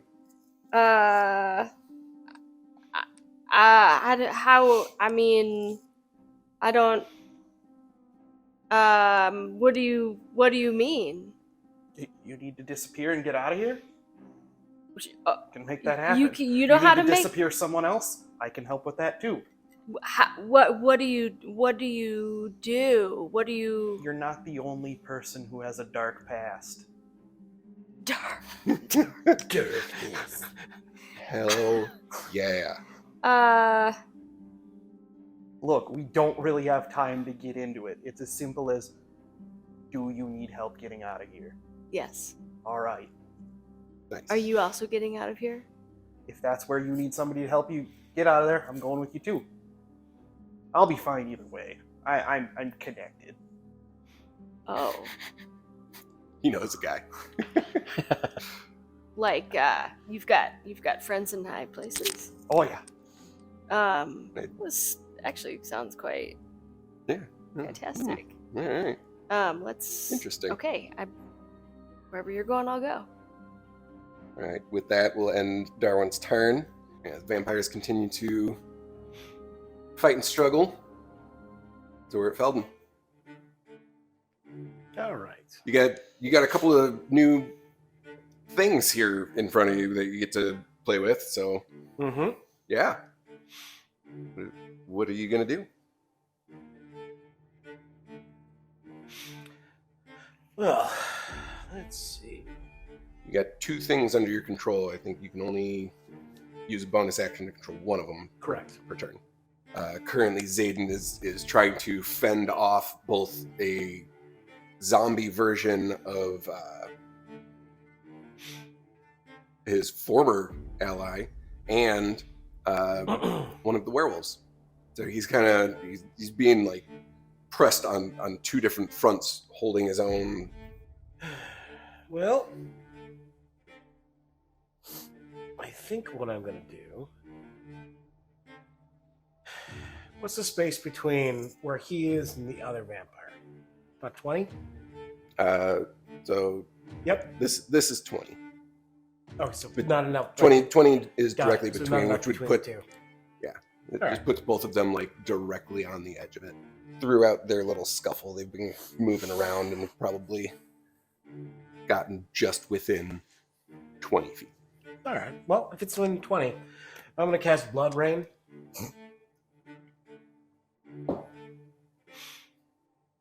Alexa, play Slayer. I was just gonna say it's raining blood. So, Blood Rain is a. Do you want to die? Blood-like rain falls from the sky within a 20-foot radius, 60 feet high. Creatures that are my enemies within it must make a Constitution saving throw or take 3d8 necrotic damage. Any allies within that space take 2d8 healing. Oh, and I can move it. You're just like, oh, it's raining. Alex just, Just lick up the rain. What's Kool-Aid? We're not affected inside the tent, right? Well, I also don't know if you're a friend or It's foe, probably so getting it's not really gonna dark hurt you at out. all. It's here. The Okay. tent is over here. I thought they had something to take care of the rain. Right. So that one Oh, didn't fails. they say that? Zayden makes the save. The one closest to you makes the save. Okay. But the one away from you did not. I don't know what you would consider the werewolves. Well, just, Right now, they're not friend or foe. it would just be the one technically. They're just there. They're just there. So, They're not. damage. They're not directly messing with you, but But the rain lasts for an entire minute, yeah. So it's gonna be there for a while. Mhm. Cool. and I can move it within 20 feet. Nice. Okay. Let's go ahead. What's the damage on that? 2d8, that was 9. 9. I don't like it to heal myself. 'Cause I'm friendly to me. Oh, I take it back. Add another 3. I only rolled 2. All right. There you go. I gain 8. Coming into charge. That brings us to Finn. How much distance is between me and Zayden? Just inside 60. Oh, dang. Okay. That's I a lot mean- further than I thought. You get movement, This is true. so you can move. Yeah, she's gonna move 30 feet forward, Hmm. and then she is going to look at the one off to the right by themselves, and she is going to cast Call Lightning. Okay. So while this storm of blood is raining down, Yeah. that same cloud now forms and condenses even more, and they need to make a Dexterity 15 save. They have a +6. I rolled a 9. Nice. Just Just barely just makes barely that makes save. it. Okay, so that is on a failed save, Just half as much damage on a successful one. so roll your, Oh, I can just keep calling lightning and down. it just it holds, and you can continue to call it down. nice. All right, so 3d10. So that's 22 cut in half, 11. As a bolt of lightning strikes down and cracks the ground. Druids are fun. Yeah.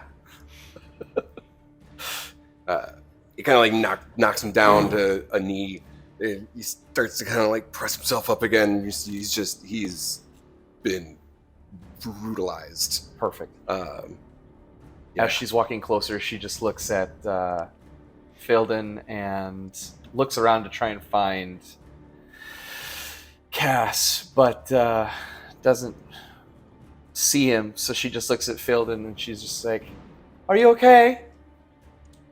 I'm having a great time. I'm This is the glad best you're. I've been to yet. I'm glad you're enjoying the festivities. And she'll let him turn. Full werewolf form, just Although, point of order. Hmm. We missed Tyder's turn. you. Well, My you bonus yeah, action to make him attack. sure.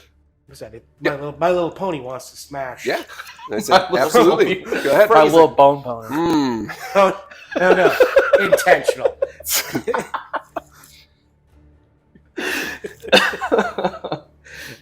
All right, so he goes at. Oh fuck me! Never mind. It's a 1. Oh no! Never mind. He tries, falls over, takes a With the nap. rain, it's very slippery now. Yeah. He's like, on the hooves. You're my friend. Yeah. Come with me. It's chasing its own tail. I'm gonna turn you into glue. Oh no! All right, Cass, All right. So is back in the tent. is the tent in such a way like there's just tent flaps you can probably slip under, like lift I up mean, the, it's think of it like a like a pavilion tent.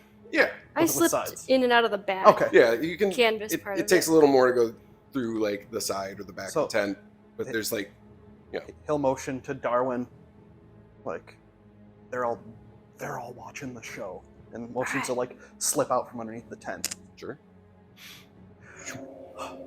Before we do this, Yes. are you with the vampires? Are you against the vampires? Are you not involved in any of that? I just want to make sure I'm not gonna get hurt. Well, I am not a vampire. Thank God. I do jobs for people and got in a little over my head. Say no more. That's my life story. And he'll drop invisibility, using it on both of us and turning both of us invisible. And then he goes, "We're not gonna remember any of this." He's like, "Come find me," and hands her his business card for Casparian Vintner, Forest Time Cellars, Lomestone Vineyards. I forgot where I can remember this. All right, yeah. So I slipped it in my pocket. Yeah, I just remembered like 30 seconds ago. We're not gonna remember any of this. Yeah, man. That's Yeah. I was not okay. Y'all ready for the wildest party of the year? Okay. All right, and where are we then- headed? Doesn't matter. We're not gonna remember this. So I don't know. You want to go watch the sunrise? Yeah. So I assume it's like a glade, sort of like a forest glade. Yeah, there. so it's like the north, south, and you can see the lake spreads out that way. This is all land, and it kind of comes up this. There's more land up here, so it's easy enough to find some spots that are make away for a and nice rock and a shade tree, and away from the lightning and the blood rain and Yeah. the mass of bones. There's a little pocket of horror story happening, and then like over here, things have died down, and like all of the other guests have congregated to the other side now, to essentially just either carry on or watch all of the insanity going on. Darwin, Yeah, we Yeah, walked. just gonna keep walking. Where would you like to go? towards as you're looking direction sunrise. Do you think that we should just peace out altogether? That's what I'm kind of thinking. You guys riding off Yeah. into the sunset together? Just the real party was the friends made along the way. We'll say that you're away from the group, and you'll have a good, clear vista for. And you when can the tell sun he's rises. clearly like, if anything, you'd be like, he's a little too genuine. I've kind of picking up on that. Yeah. But he seems completely sincere. Like, you get it. He's like, okay, you've been in the thick of it. So have I. So You got that same faraway stare. if you know, you're connected and whatnot. I'm gonna maybe if you don't mind, I'm gonna make some notes on your card just so I kind of remember some of these conversations, and maybe when we meet up, we could you just as kind of a business Yeah. thing. Speaking of connections, and you would see he'll kind of scan the card, see if he can see Morthur, and Oh yeah. and he'll just point and be like, when you say connections, he'll just kind of motion. Just kinda- Okay. Just out of curiosity, are you guys talking like normal volume while you're invisible? This walking? is like as they're walking I mean, away it's from pretty things. loud. So normal yeah. volume would be your Yeah, start. yeah, yeah. Well, And because there's like Yeah, rain it would and be, you know, because I do have keen senses You do. of hearing and smell. Yes, you do. it would As a be, wolf. you know, obviously trying to sneak because we're not, you know, it doesn't match sound. So yeah, I mean, trying to keep our voices low, but Okay. still maybe a little bit of overconfidence in the fact that no one can see us. and that we think it's very loud, but Yeah. still trying to be sneaky. I've That's why also he had doesn't. an He, unseen he doesn't servant say following Morthurn's people name. around, He's just like he just motions. but everyone seemed to forget about You're both invisible. Oh yeah, he just motions. You can see. I can't Motions. see anything. Just no idea. Oh yeah, None yeah, we whatsoever. can't see each Pointing off into a other. direction. Oh, right, Yeah. oh, logistics. Right. They're both looking different ways, talking to each Yeah. other. So yeah, he would kind of. Yeah. They would have like, you know, arms linked. I suppose would Yeah. be the most efficient way to be like, yeah, just the big pale archfey guy. Ah, yeah. Yeah. Totally. So as you two are absconding from everything else that's going on, Felton. So the blood rain's still going on. Yep. And I can't come with any other concentration spell while that's going. Will they make con saves again on the blood rain? Yes, they have to make another one. That's a natural one. Okay. So this one is also down. Nice. And 8. Yeah, that'd be 3.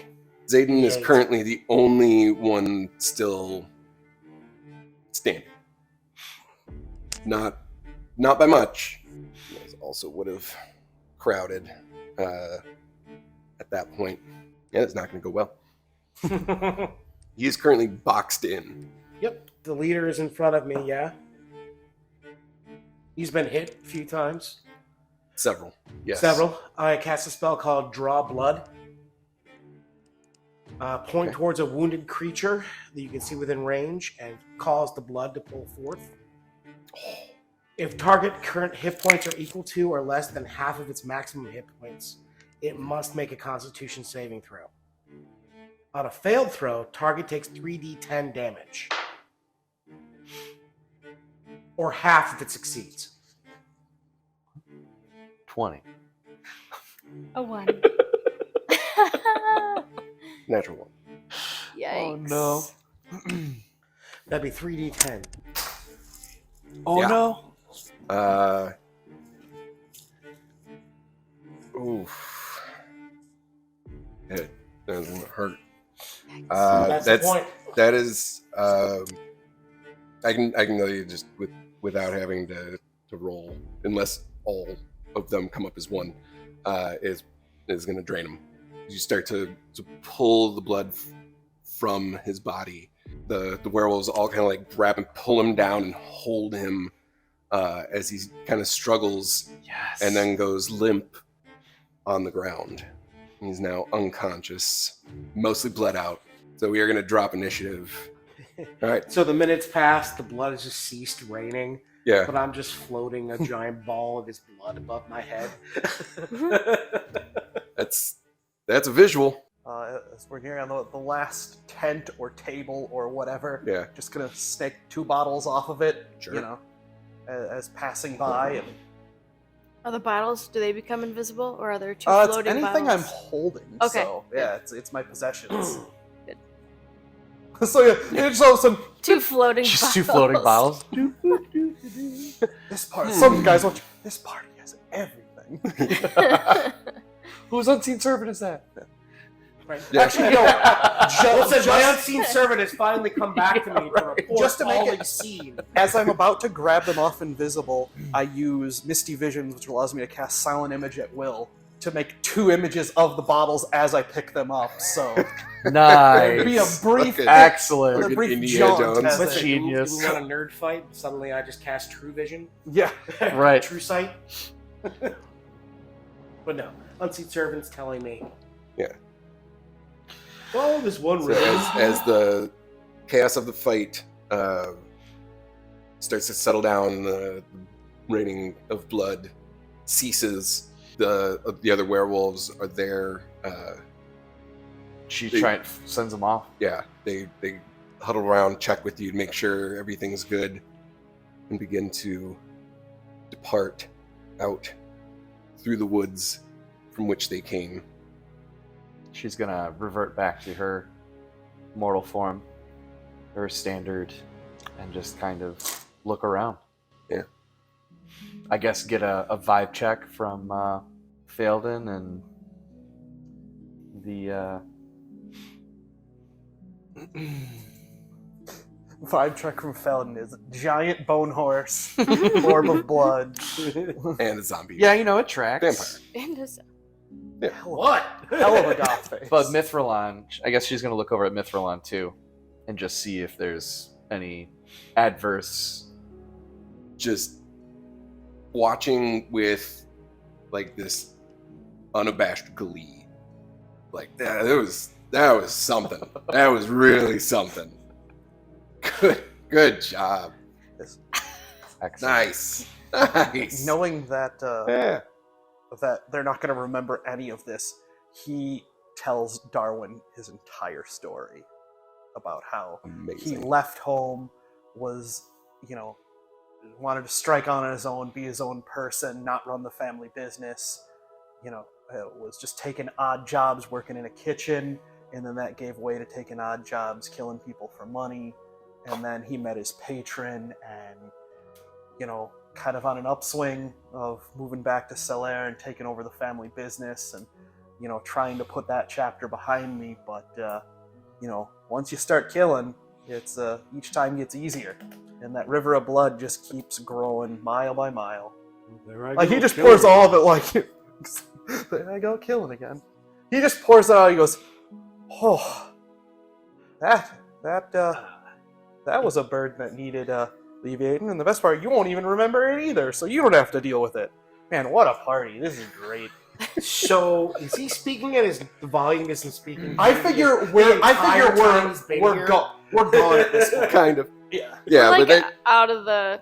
they've since Yeah, that's gone what on I'm to saying. the Like, other once side. we're We've out of sight, and left. just gone. So I feel that now that it's appropriate for me to be like, same thing. Like, Yeah.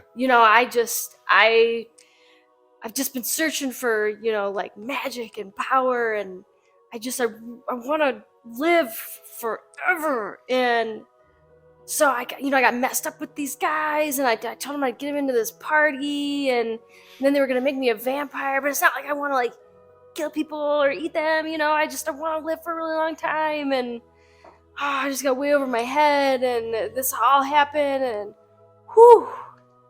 Well, if we remember, we won't remember any of this, but you got my card, so if something tells you I should reach out to this guy, maybe, and I'll introduce you to my patron, and we'll see if you can get what you're looking for. Perfect. Even better than what I came for. Even better than the real thing. And then Finn just wipes her mouth and she goes, "Tastes sweet." Thanks for the help, Dad. You have to learn how to fight your own battles. I've been doing that on my own for 600 years. And you've done a great job, so why would I There's a step reason in? I haven't called, you prick. That's fair. Either way, a deal's a deal.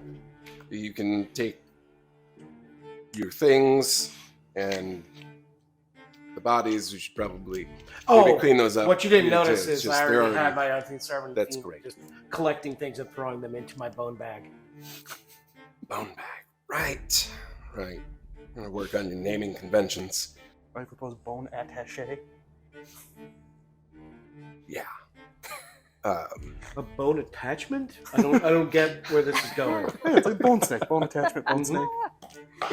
I'd say it's been good to see you again, but perhaps maybe keeping distance is the right choice for us. Although if it's this exciting next year, I'll be here. How about this? I will continue to send you an invitation, and you can come if you want. Perfect. Never did get my apprentice. It's the whole reason I came. There's still a couple more hours before the sun comes up. I'm sure you'll find someone. Up at the stage, they're the final musical guest of the party, this massive giant, long white beard, long white hair, tiny little mandolin in his hands. It's Old the Giant.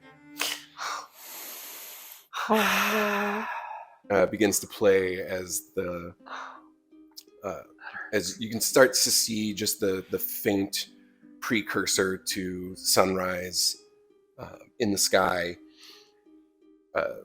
Everybody starts to kind of like mingle back out again. The madness has subsided. Mithralon says, this is one of the most entertaining moon sands we've had in a while. So I'll try and remember put you on the guest list for future ones. It'd be fun. Maybe not the same as this though. We're gonna have to write some new amendments. It'd probably be for the best. No one dead. I think that's a good rule. That's racist. Lifist? That's Sure. lifist. There, yeah. I like that fact. Sure, That's lifist. sure. In some way, and maybe we'll have to build a bit more of like a containment of offense. When people sneaking in and sneaking out. That 2 separate groups, unconscionable, but entertaining. As the sun comes up, and everybody is like packing their things and getting ready to leave. Don't forget, grab your gift bags on the way out.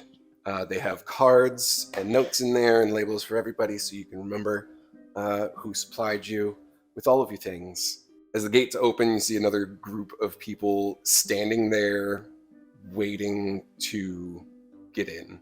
You have no idea who they are. About half a dozen or so stride in, making a beeline for Mithralon. And as you gather all your things to say goodbye, you just hear one of them go, "Hi, Dad. We've got some things to talk about." You see a look on Mithralon's face of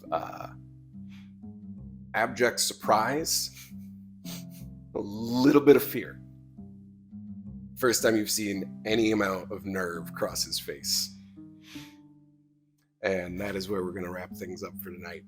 Thank you all so much for coming. Thank you. It was a lot of fun. It got weird. It was nice.